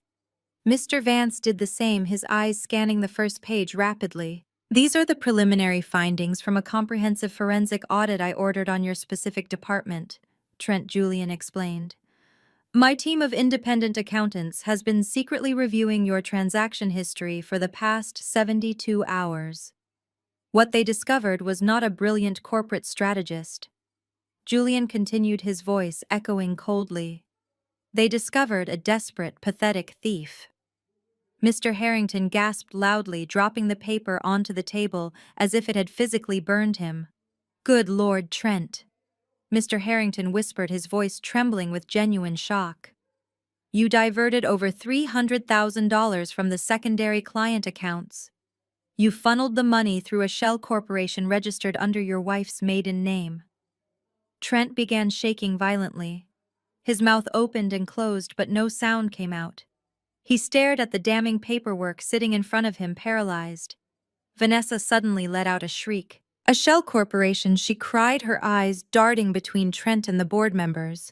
I do not know anything about a shell corporation. Trent told me he got a massive bonus last year. He told me the firm paid for my new luxury SUV and my designer bags. He told you a massive lie, Vanessa. I interjected, my voice steady and completely devoid of any sympathy. He stole that money to fund your ridiculous obsession with looking wealthy on the internet. You wanted the European cars and the custom jewelry and the expensive vacations to impress your social media followers. Trent could not afford any of it on his actual salary, so he resorted to committing federal crimes just to keep you happy. You built your entire fake upper-class aesthetic using stolen corporate funds. Mr. Vance pushed his chair away from the table. I cannot believe we trusted you. Mr. Vance spat, his face red with fury. You sat in our board meetings demanding a promotion while you were actively robbing our clients blind. You are a disgrace to this industry. I will personally testify against you when this goes to trial. Trent lunged forward, trying to grab the folders off the table. This is a mistake, he babbled frantically. These numbers are wrong. The accountants made an error. I can explain all of this. I was just borrowing the funds to cover a temporary cash flow issue. I swear to you, gentlemen, I am not a thief. I am a loyal employee. Julian stepped forward, slamming his large hand down onto the stack of papers, stopping Trent from destroying the evidence. You do not borrow client funds to buy your wife a $60,000 diamond bracelet? Julian stated, his voice radiating pure menace. You committed wire fraud, embezzlement, and grand larceny. You have been running a pathetic little Ponzi scheme right under the noses of your superiors. You are not a successful businessman, Trent. You are a common criminal wearing an expensive suit. The reality of his situation finally crushed Trent completely. His legs gave out and he collapsed back into his chair, burying his face in his shaking hands. A sob tore from his throat.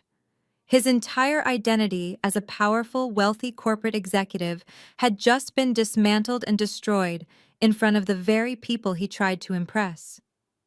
Vanessa was hyperventilating, clutching her chest as she stared at the man she had married for his money.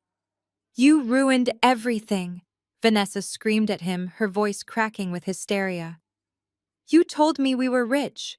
You told me we were part of the elite. You lied to me." She turned to Mr. Harrington, her face pleading. "Please, you have to believe me.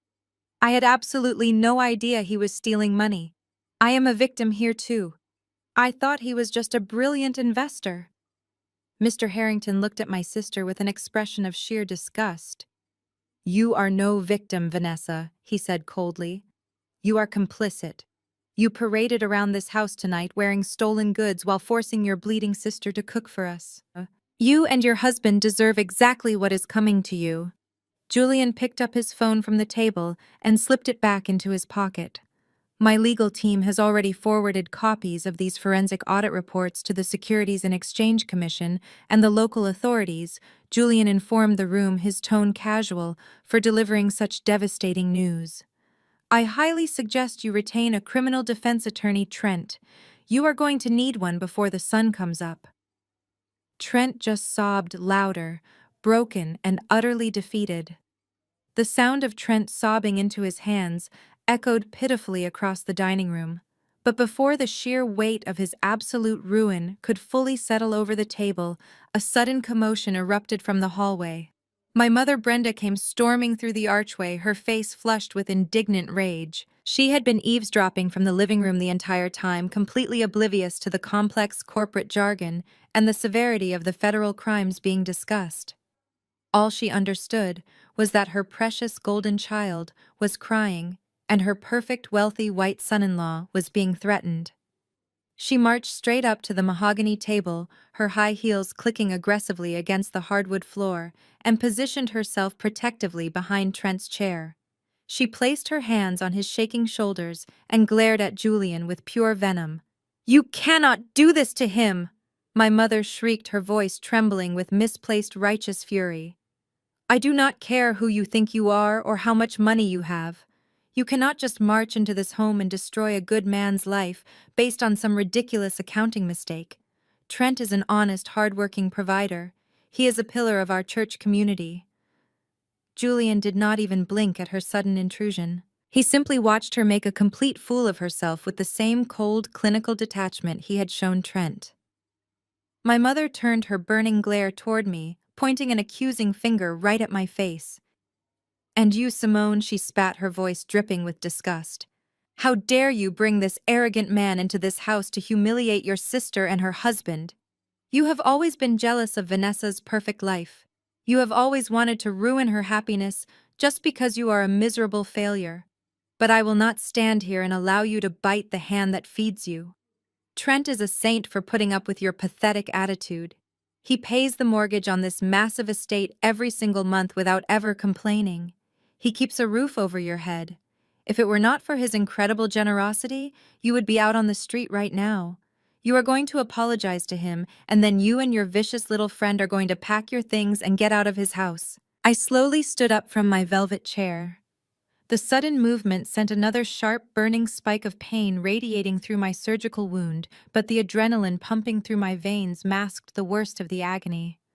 I looked at the woman who had spent my entire life belittling me, comparing me, and treating me like an unwanted burden.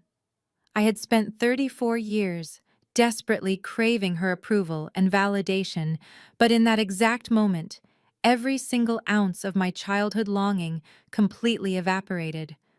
I felt nothing but absolute pity for her pathetic delusion. I reached into the deep front pocket of my stained canvas apron one final time. My fingers bypassed the remaining culinary tools and grasped a thick, folded envelope made of heavy parchment paper. I pulled it out and slapped it down onto the table right next to the damning forensic audit reports Julian had provided. "That is not Trent's house, Mom," I said, my voice ringing with a cold, absolute certainty that made the crystal glasses vibrate. "And he is not a generous saint. He is a pathetic parasite who has been feeding off your desperate need for upper-class validation." My mother scoffed loudly, crossing her arms over her chest.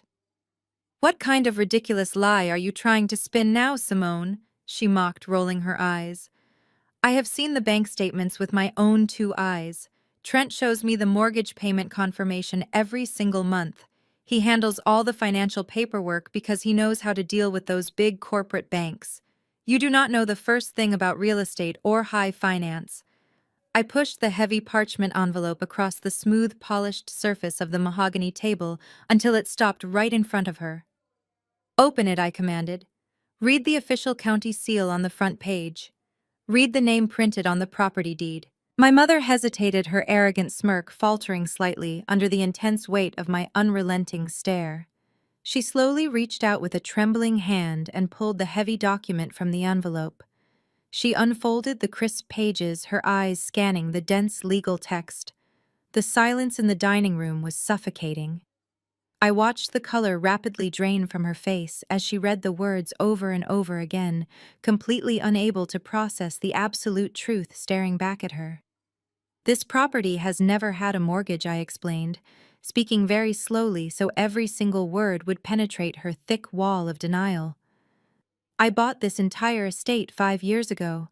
I paid for it fully in cash using the massive profits from my hospitality group. Look at the deed, Mom. My name is the only name listed on that legal document. I own the land. I own the house. I own the very floor you are standing on right now. I let you and Vanessa live here completely rent-free because despite how horribly you treated me, I still felt a pathetic obligation to take care of my family. But Trent did not just move into my house and pretend he was the generous provider. He used my property to run a sickening scam on you." My mother looked up from the deed, her eyes wide with a terrifying new confusion. "Scam?" she whispered, her voice cracking. "What do you mean, scam?" "Trent showed me the mortgage bills. He took my retirement money to pay the bank. He said he was helping me." Trent let out another pathetic sob, burying his face deeper into his shaking hands. I took a deep breath. "I am telling you the absolute truth right now. I am telling you the absolute truth right now. 5 years ago, when I saw you struggling to keep up with the rent, I decided to buy this property for you. I wanted to give you and Vanessa a safe place to live, but I knew you would never accept such a massive gift from me, because you always viewed me as a failure. So I hired a private real estate attorney to handle the transaction quietly. I allowed you to believe that you were just renting a nicer house. But then Vanessa married Trent. He is a senior executive at a massive investment firm, so he naturally dug into the financial records of this property. He quickly discovered that there was no landlord and there was no rent. He found out that I owned the house outright. Instead of telling you the truth, Trent saw the perfect opportunity to exploit your absolute blind trust in him. He knew that you idolized him. He knew that you bragged to your church friends about having a wealthy white son-in-law who worked in high finance. So he manufactured a fake mortgage document. He sat you down and told you that the landlord was selling the house, but he had stepped in to secure a mortgage to save your home. He told you that he just needed a little bit of help with the down payment." My mother began shaking her head slowly, refusing to process the horrifying reality. "No," she whispered, her voice fragile and hollow. "Trent would never do that to me. He is a good Christian man. He took my retirement fund to protect my future. I gave him the $100,000 my late husband left me so we could keep this beautiful house. He showed me the bank receipts. He showed me the official papers every single month." "Those papers were forged," I stated coldly. "I had Julian run a background check on Trent's personal finances alongside the corporate audit. Trent was desperate for liquid cash. He was stealing hundreds of thousands of dollars from the Sterling Fund to buy Vanessa luxury cars and designer clothes, but the corporate accountants were starting to ask questions. He needed a massive influx of untraceable cash to cover the holes he was leaving in his client accounts. Your retirement fund was the perfect, easy target. He did not use your $100,000 to pay a fake mortgage. He used your life savings to cover his tracks and delay his inevitable arrest. You handed over your entire financial safety net to a desperate criminal because he wore an expensive suit, and you wanted to show him off to your friends. Trent squeezed his eyes shut, his face buried in his hands as he let out another pathetic sob. He did not deny a single word I said. His silence was the ultimate confession. But the final devastating blow had not even landed yet. I turned my attention away from the broken man and focused entirely on my sister, who was trying to shrink back into the shadows. And the most disgusting part of this entire sickening scam, I continued raising my voice so it commanded the attention of everyone in the room, is that Vanessa knew about the fake mortgage the entire time. My mother gasped sharply, clutching her pearl necklace as if she were suddenly struggling to breathe. She turned slowly to look at her beautiful, perfect golden child. Vanessa stared back at our mother, her face pale and her eyes wide with absolute panic. "Mom, I can explain," Vanessa stammered, taking a step backward. "It was not like that. Trent just needed a little bit of help. He promised he would pay you back as soon as his massive bonus came through. We just needed to keep up appearances for his corporate clients. You know how important his career is. You helped him steal my money." My mother whispered, her voice breaking into a devastated sob. "You sat at my kitchen table and held my hand while I signed over everything your father worked his entire life to save. You told me it was the smartest financial decision I could ever make. You let him take everything I had just so you could buy another expensive handbag." Vanessa began to cry, genuine tears of panic streaming down her perfectly contoured face. "Mom, please, you have to understand," Vanessa pleaded. "We were under so much pressure. Simone is just trying to turn you against me. She is jealous." My mother did not even hear Vanessa's pathetic excuses. The sheer magnitude of the betrayal finally crushed her entirely, the absolute foundation of her arrogant, judgmental world completely shattered into a million irreparable pieces. Her perfect son-in-law was a common thief. Her beautiful golden child was a manipulative accomplice who had actively participated in robbing her blind. And the daughter she had treated like worthless garbage for 34 years was the only reason she had not been sleeping on the street. My mother let out a loud, agonizing wail of pure heartbreak. Her knees buckled beneath her, and she collapsed heavily into the nearest velvet dining chair. She buried her face in her hands, sobbing uncontrollably as the devastating reality of her absolute ruin washed over her. Mr. Harrington and Mr. Vance watched the entire family collapse with expressions of sheer, horrified disgust. Julian remained standing tall and imposing, his dark eyes completely devoid of any pity. He checked his expensive watch casually. "Right on time," Julian murmured, his deep voice cutting through the sound of my mother's loud, hysterical sobbing. The heavy silence that followed his words was suddenly broken by a harsh, blaring sound coming from outside. I looked toward the large front windows of the dining room. Flashing red and blue lights were violently cutting through the darkness of the front lawn. The police had finally arrived to collect their absolute prize. The strobing red and blue lights bathed the formal dining room in a chaotic, unnatural glow, casting long, shifting shadows across the terrified faces of my family. The heavy brass knocker on the front door did not sound this time. Instead, a series of loud, aggressive pounds echoed through the foyer, demanding immediate entry. Trent physically recoiled from the sound, pressing his back so hard against his velvet chair that I thought the wood might snap. He looked like a cornered animal, realizing there was absolutely no escape from the trap he had built for himself. Julian did not even turn his head toward the noise. He simply nodded to his executive assistant, who turned on her heel and walked calmly down the hallway to unlock the front door. The heavy oak swung open, and heavy-booted footsteps instantly filled the house. 3 uniformed police officers and 2 plainclothes detectives strode directly into the dining room, their hands resting cautiously on their utility belts. The lead detective, a tall, imposing man with a stern expression, scanned the room before locking his eyes directly onto the sweating, trembling man sitting at the head of the table. Trent William Sterling. The detective asked, his voice carrying a sharp, authoritative edge that completely shattered the luxurious illusion of the dinner party. Trent swallowed hard, his throat making a loud clicking sound in the deadly quiet room. "Yes," he croaked, his voice barely a whisper. "I am Trent Sterling. But there has to be some kind of massive misunderstanding here, officer. I am a senior executive at a highly respected financial institution. We are in the middle of a private corporate dinner with my board of directors. You cannot just barge into my private residence and interrupt a $50 million negotiation." Trent puffed out his chest, attempting to summon the arrogant white privilege that had protected him his entire life.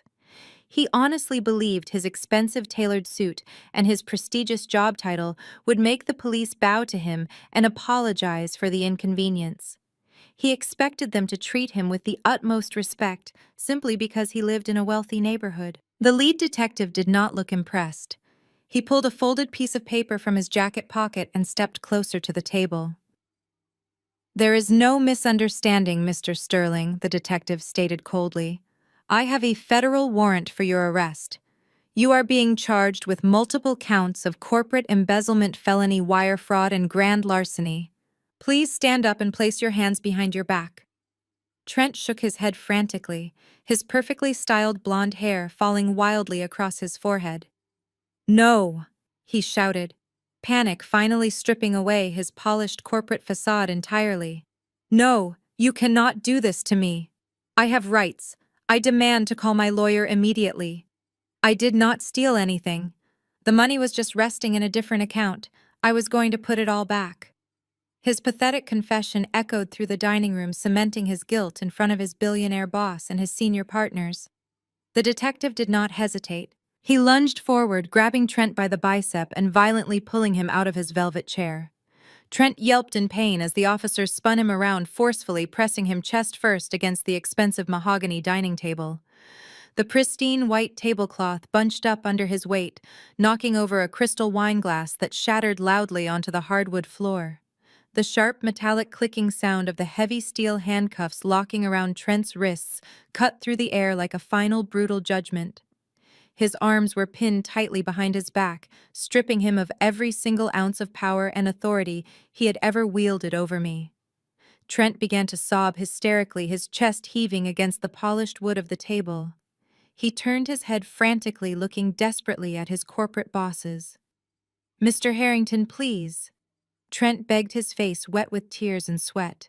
"Tell them who I am. Tell them I am a vital part of your firm. You know my character. You know I would never intentionally defraud our clients. I am a good man."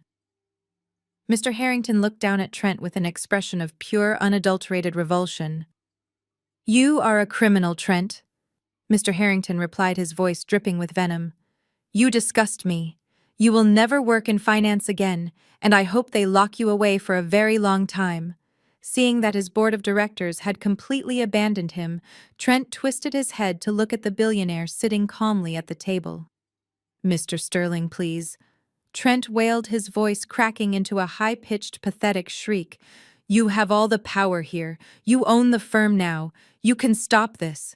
I will sign whatever you want. I will be your slave. I will work for free until every single penny is paid back. Please do not let them take me to jail. I cannot survive in a prison cell. Please have mercy on me." Julian Sterling did not even blink at the desperate, pathetic pleas of the man begging for his life. He simply reached out with elegant precision and picked up his crystal glass of expensive red wine. He brought the glass to his lips, taking a slow, deliberate sip, savoring the complex vintage, while the police tightened their grip on his former employee. He lowered the glass and finally looked Trent directly in the eyes. "I do not show mercy to men who abuse women in my presence," Julian stated, his voice a quiet, lethal purr. Take this trash out of my sight, detective. My legal team will provide the full forensic audit to the district attorney in the morning. The officers yanked Trent away from the table, dragging his stumbling, sobbing body across the room. Vanessa screamed loudly, and my mother's desperate cries grew much louder, but their perfect golden boy was completely gone from our lives forever now. The heavy oak front door slammed shut behind the police officers, cutting off Trent's pathetic wailing. The sudden silence that fell over the foyer was heavy and suffocating. Vanessa was curled up on the hardwood floor, clutching her knees to her chest and rocking back and forth in a state of absolute shock. My mother remained frozen in the velvet dining chair, her face buried in her hands, as her entire manufactured reality crumbled into dust.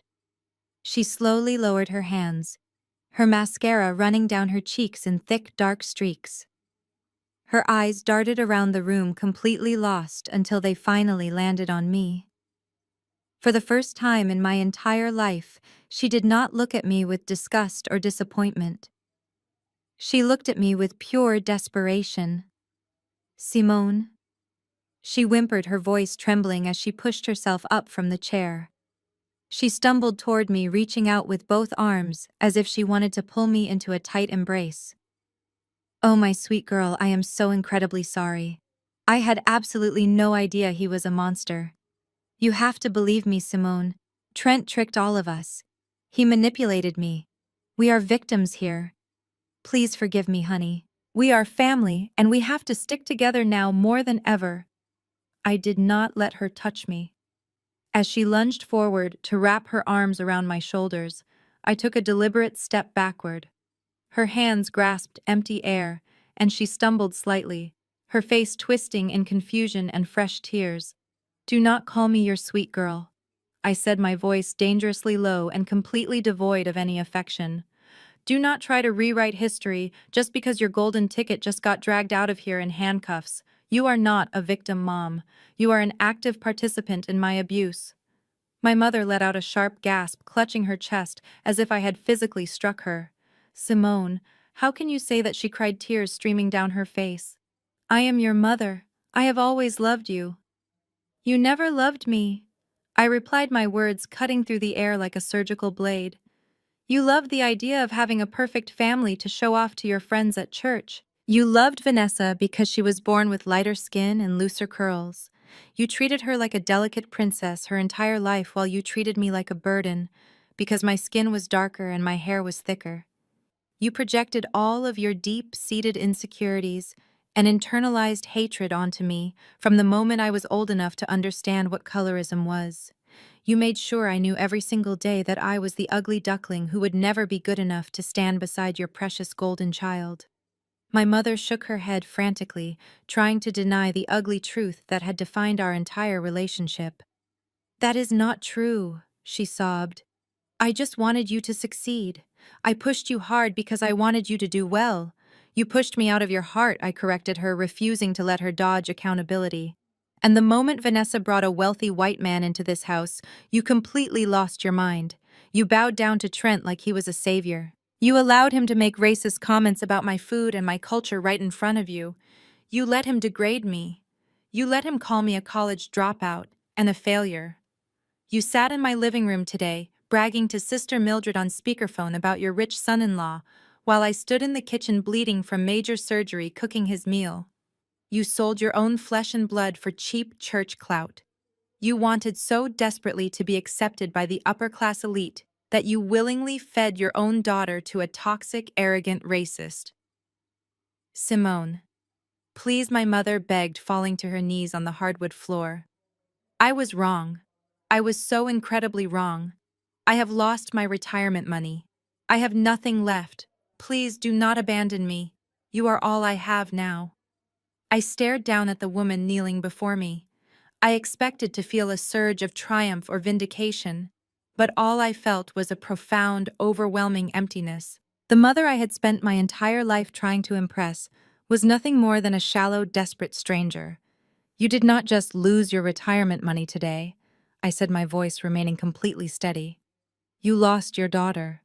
You lost the one person who actually cared enough to buy a house to keep you off the streets. You watched Vanessa physically assault me in the kitchen today. You watched Trent leave bruises on my arm, and you did absolutely nothing. A real mother protects her child. A real mother does not demand that her bleeding daughter serve the man who abuses her. I took a deep breath, feeling a massive invisible weight completely lift off my shoulders. The toxic invisible chains that had bound me to this family for 34 years finally snapped. I forgive you, I said, looking down into her wide, panicked eyes. I forgive you for all the years of pain and all the brutal comparisons. But forgiveness does not mean access. I am officially severing this tie. From this moment forward, I am no longer your daughter. You are no longer my mother. We have absolutely zero connection. Do not call me. Do not text me. Do not ever try to find me. If I ever see you near my restaurants or my home, I will immediately call the police and file a restraining order. My mother collapsed, sobbing into a pathetic heap on the hardwood floor. I gently pulled my cotton dress away from her desperate, grasping hands. I turned away from her forever, leaving her to rot in her own toxic, miserable delusions. I turned away from her forever, leaving her to rot in her own toxic, miserable delusions. I took a deep breath of the cool air drifting in from the open hallway. The heavy silence in the dining room was abruptly broken by the sound of Vanessa clearing her throat. She pushed herself up from the hardwood floor, smoothing down the wrinkled fabric of her expensive designer dress. Her mascara was completely ruined, and her face was blotchy and red, but she still tried to lift her chin and adopt that familiar arrogant posture. "Well," Simone Vanessa began, her voice shaky, but laced with an undeniable entitlement. "This has certainly been a traumatic evening for all of us. Obviously, Trent is going to be away for a while dealing with this ridiculous legal misunderstanding. Since my accounts are probably going to be frozen temporarily, I will just move my things into the master bedroom tonight. Mom can take the guest room you are staying in. You can just sleep down here on the couch until we figure out a better living arrangement for you. It is the least you can do, considering you just humiliated my husband in front of his entire company and completely ruined my dinner party." I stared at her in absolute disbelief. The sheer audacity radiating from her perfectly contoured face was genuinely astounding. She had just watched her husband get dragged away in handcuffs for embezzling hundreds of thousands of dollars. She had just been exposed as a willing accomplice who helped drain our mother's life savings. Yet she still honestly believed she could snap her fingers and force me to sleep on the couch in my own house. I did not laugh. I did not yell. I simply raised my right hand and pointed a single finger directly toward the heavy oak front door. "My house." I stated, my voice echoing off the high ceilings with absolute finality. "Get out. Now." Vanessa's arrogant mask slipped instantly. She blinked rapidly, her eyes darting between my outstretched finger and my completely unyielding expression. "What are you talking about?" Vanessa scoffed, crossing her arms defensively over her chest. "You cannot kick me out into the street. It is freezing outside. Where am I supposed to go, Simone? I am your sister. You owe me." "You owe me absolutely nothing," I fired back, lowering my arm. "You lost the right to call yourself my sister the moment you laid your hands on me in that kitchen today. You lost that right when you stood by and let your racist husband threaten to throw me onto the street. You thought it was hilarious when he told me I was nothing but a worthless failure. Well, now the tables have completely turned. You have exactly 10 minutes to gather whatever cheap possessions you can carry before I have you physically removed from my property." Vanessa let out a piercing theatrical shriek. Her face turned bright purple with pure, unadulterated rage. "You psychotic brat!" she screamed, stomping her high heel against the hardwood floor like a petulant toddler. "You think you have won? You think you can just throw us out like garbage? I will call Aunt Charlene. I will call Uncle Marcus. I will call the entire church congregation and tell them exactly what you did today. I will tell them you are a vicious, vindictive monster who set my innocent husband up and threw your own crying mother out into the cold night." I will completely ruin your reputation, Simone. I will make sure every single person in our community knows exactly how evil you truly are. You will never be able to show your face at a family gathering ever again. I smiled a cold, empty smile. Please call them. I challenged her, stepping closer, until she was forced to shrink back against the dining table. Call every single person in our family directory. Tell them you helped your husband steal Mom's retirement money. Tell them the police raided your dinner party because you bought designer bags with stolen corporate funds. Tell them whatever you want, Vanessa. They will see the arrest records in the morning news anyway. I do not care about your toxic gossip because I do not need any of those people. My reputation is built on my culinary empire and my hard work, not on fake social media posts and stolen wealth. I turned on my heel and walked purposefully into the kitchen, ignoring the sharp pulling sensation in my abdomen. I opened the pantry door, grabbed a heavy roll of thick black industrial trash bags, and marched right back into the dining room. I threw the roll hard against the floor. It landed right at Vanessa's expensive shoes. Start packing, I ordered. Vanessa stared down at the black plastic bags with absolute horror.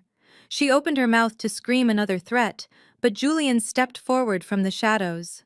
He raised his hand, signaling the two massive private security guards, who had been waiting quietly by his luxury vehicle outside.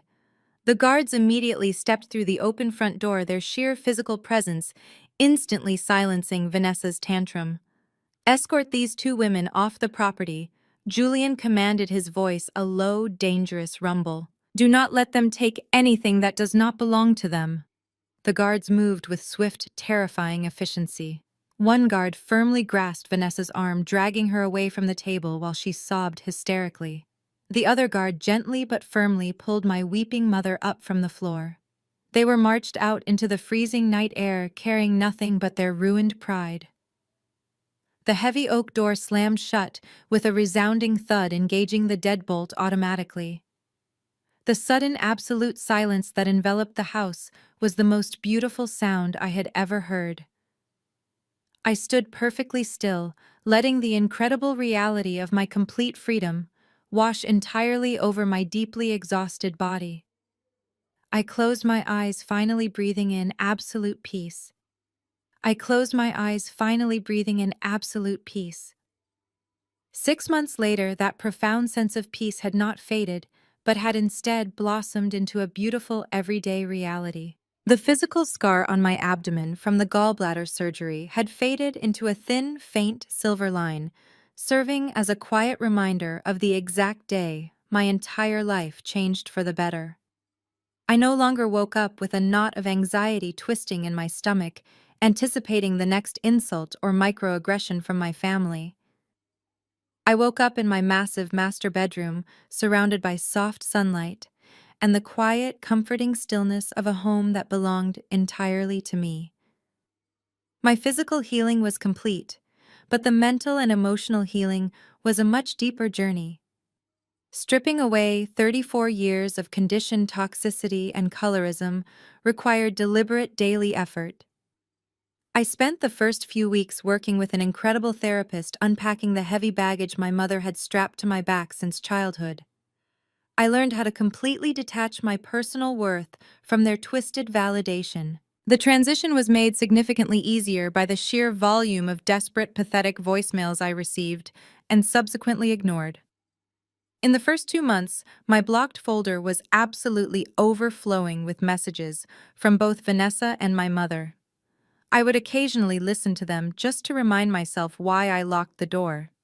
Vanessa's messages always started with angry, entitled demands threatening to sue me for emotional distress before rapidly devolving into hysterical sobbing because Trent's assets had been frozen by the federal government and she was being forced to work at a retail store just to pay rent for her tiny apartment. My mother's messages were entirely different, but equally manipulative. She would cry and quote Bible verses, begging me to remember the importance of family and forgiveness, completely ignoring the fact that she was currently facing bankruptcy because her perfect son-in-law had stolen her entire retirement fund. I never responded to a single message. I deleted them all, letting their desperate voices vanish into the digital void. I had drawn a permanent boundary in concrete, and I refused to let them cross it ever again. Instead of feeding my energy into their bottomless pit of drama, I poured every single ounce of my passion and focus into my culinary empire. Julian and I had spent the last 6 months working tirelessly to launch our most ambitious project yet. We were opening a massive flagship restaurant in the heart of the city, an architectural masterpiece of glass and steel that perfectly matched the elevated, sophisticated menu I had spent years perfecting. Julian proved to be the most incredible business partner I could have ever asked for. He never once questioned my creative vision or tried to diminish my authority. He treated me with an absolute uncompromising respect that I had never experienced from a man before. He handled the complex corporate logistics and the aggressive real estate acquisitions while giving me complete total freedom to design the kitchen, the menu, and the overall dining experience. We were a flawless, unstoppable team. But the most beautiful part of this entire rebuilding phase was not the stunning new restaurant or the massive influx of wealth. It was the incredible chosen family I had carefully built around myself. Blood does not make a family, loyalty and mutual respect do. My kitchen was filled with people who valued my talent and protected my peace. My lead sous chef Marcus was a brilliant young culinary artist who had been with my catering company since the very beginning. He possessed the exact same relentless drive and passion for food that I did. We spent countless late nights in the massive industrial test kitchen, experimenting with complex flavor profiles, laughing loudly over failed recipes, and celebrating our culinary triumphs. Marcus and the rest of my kitchen staff became my true siblings. We celebrated birthdays together, we supported each other through personal hardships, and we built a culture of absolute trust and collaboration. There was no jealousy, no petty competition, and absolutely no tearing each other down for sport. When I walked into my kitchen, I was not the dark-skinned disappointment or the college dropout. I was Chef Simone, a respected leader, a mentor, and a fiercely loved friend. The week leading up to the grand opening of the flagship restaurant was a whirlwind of exhausting, exhilarating chaos. We were completely fully booked for the entire first 3 months, within exactly 1 hour of opening our reservation system. The city elite were clamoring to secure a table, desperate to taste the legendary menu that had secured my place as a majority shareholder in a billion-dollar hospitality group. On the night of our soft opening, dedicated exclusively to our closest friends and most trusted investors, I stood at the front of the massive, gleaming kitchen, looking out into the beautifully designed dining room. The warm, ambient lighting cast a golden glow over the plush velvet booths and the crystal glassware. The room was filled with the joyous, harmonious sounds of clinking glasses and genuine laughter. Marcus bumped my shoulder gently, handing me a small tasting spoon of our signature truffle reduction sauce to ensure it was absolutely perfect. I tasted it and smiled, nodding my approval to my incredible team. I looked across the dining room and caught Julian's eye. He was standing near the custom marble bar, wearing another immaculate dark suit, raising his glass of champagne toward me in a silent, proud toast. I raised my chin, smiling back at him, with a heart completely overflowing with gratitude. I had survived the worst betrayal of my life, and I had transformed that agonizing pain into an absolute masterpiece. I had lost a toxic family, but I had gained an entire universe of love, success, and unconditional support. The horrible nightmare was permanently over, and my spectacular new reality was just beginning to unfold perfectly. 1 year after that unforgettable night, my spectacular new reality reached a pinnacle I had only ever dreamed of achieving. I stood on a brilliantly lit stage, wearing a pristine white chef coat, feeling the heavy, polished weight of a Michelin star plaque in my hands. The applause from the crowd was deafening, but the only sounds that truly mattered were the loud, joyful cheers coming from my team in the front row. Marcus was jumping up and down, waving his arms like a proud little brother, while Julian stood beside him, smiling that quiet, knowing smile that always made my heart skip a beat. We had done it. We had poured our souls into the flagship restaurant, and the culinary world had recognized our absolute dedication. I looked out at the sea of flashing cameras and elegant evening gowns, realizing that I had finally cemented my legacy. I was no longer the girl hiding in the kitchen hoping to be seen. I was the master of my own universe, standing completely in the light. While my life was ascending to incredible new heights, the people who had tried to bury me were experiencing the crushing weight of their own actions. Justice had been swift and utterly merciless. Trent did not get the luxurious slap on the wrist he arrogantly assumed his white privilege would guarantee. Julian ensured that the forensic audit provided to the federal prosecutors was absolutely airtight, leaving no room for plea deals or clever legal maneuvers. The trial was a highly publicized media circus that exposed every single disgusting detail of his corporate fraud. Trent was convicted on all counts of embezzlement and wire fraud. He is currently serving a mandatory 5-year sentence in a federal penitentiary, completely stripped of his wealth, his titles, and his arrogant pride. The man who once threatened to throw me onto the street is now confined to a tiny concrete cell following strict daily orders from prison guards. His spectacular downfall dragged my sister and my mother right down into the mud with him. When the federal government seized his remaining assets to pay back the stolen corporate funds, Vanessa lost absolutely everything. Her luxury vehicles, her designer wardrobe, and her expensive jewelry were all auctioned off to the highest bidder. Because she had willingly participated in the financial deception surrounding the stolen retirement funds, she barely avoided jail time herself by cooperating with the authorities. But she could not avoid the brutal reality of extreme poverty. Vanessa and my mother were forced to move into a cramped, damp, one-bedroom apartment on the outskirts of the city. The women who used to mock my catering business and demand 5-star meals are now working grueling minimum wage jobs just to keep the lights on. Vanessa folds clothes at a discount retail store while my mother cleans floors at a local laundromat. The most devastating blow to my mother, however, was not the loss of her money, but the complete loss of her precious social standing. The moment the truth about that massive embezzlement and the fake mortgage scam became public knowledge, their beloved church community completely turned its back on them. The same women my mother used to gossip with on speakerphone now actively crossed the street to avoid speaking to her. Sister Mildred and the rest of the congregation entirely ostracized them, disgusted by their greed and their horrific treatment of me. They have no wealthy son-in-law to brag about, and no luxurious estate to host their fake tea parties. They have nothing but the bitter consequences of their own toxic choices. I occasionally hear these updates through the grapevine of old family acquaintances, but I never go looking for the information. Their misery brings me no joy, but it also brings me absolutely no guilt. They are simply strangers living a life they designed for themselves. I have not spoken a single word to either of them since the night I kicked them out of my house. My phone remains blissfully quiet, free from their manipulative guilt trips and their toxic demands. I chose to protect my peace, and it was the greatest decision I have ever made. I am sharing my story today because I know there is someone out there watching this right now who feels trapped by the heavy chains of family obligation. I know what it feels like to be the scapegoat, to be constantly belittled, and to have your immense potential suffocated by the very people who are supposed to nurture you. I want you to look at my life and realize that you do not have to accept the terrible role they assign to you. You are allowed to walk away from toxicity, even if it shares your bloodline.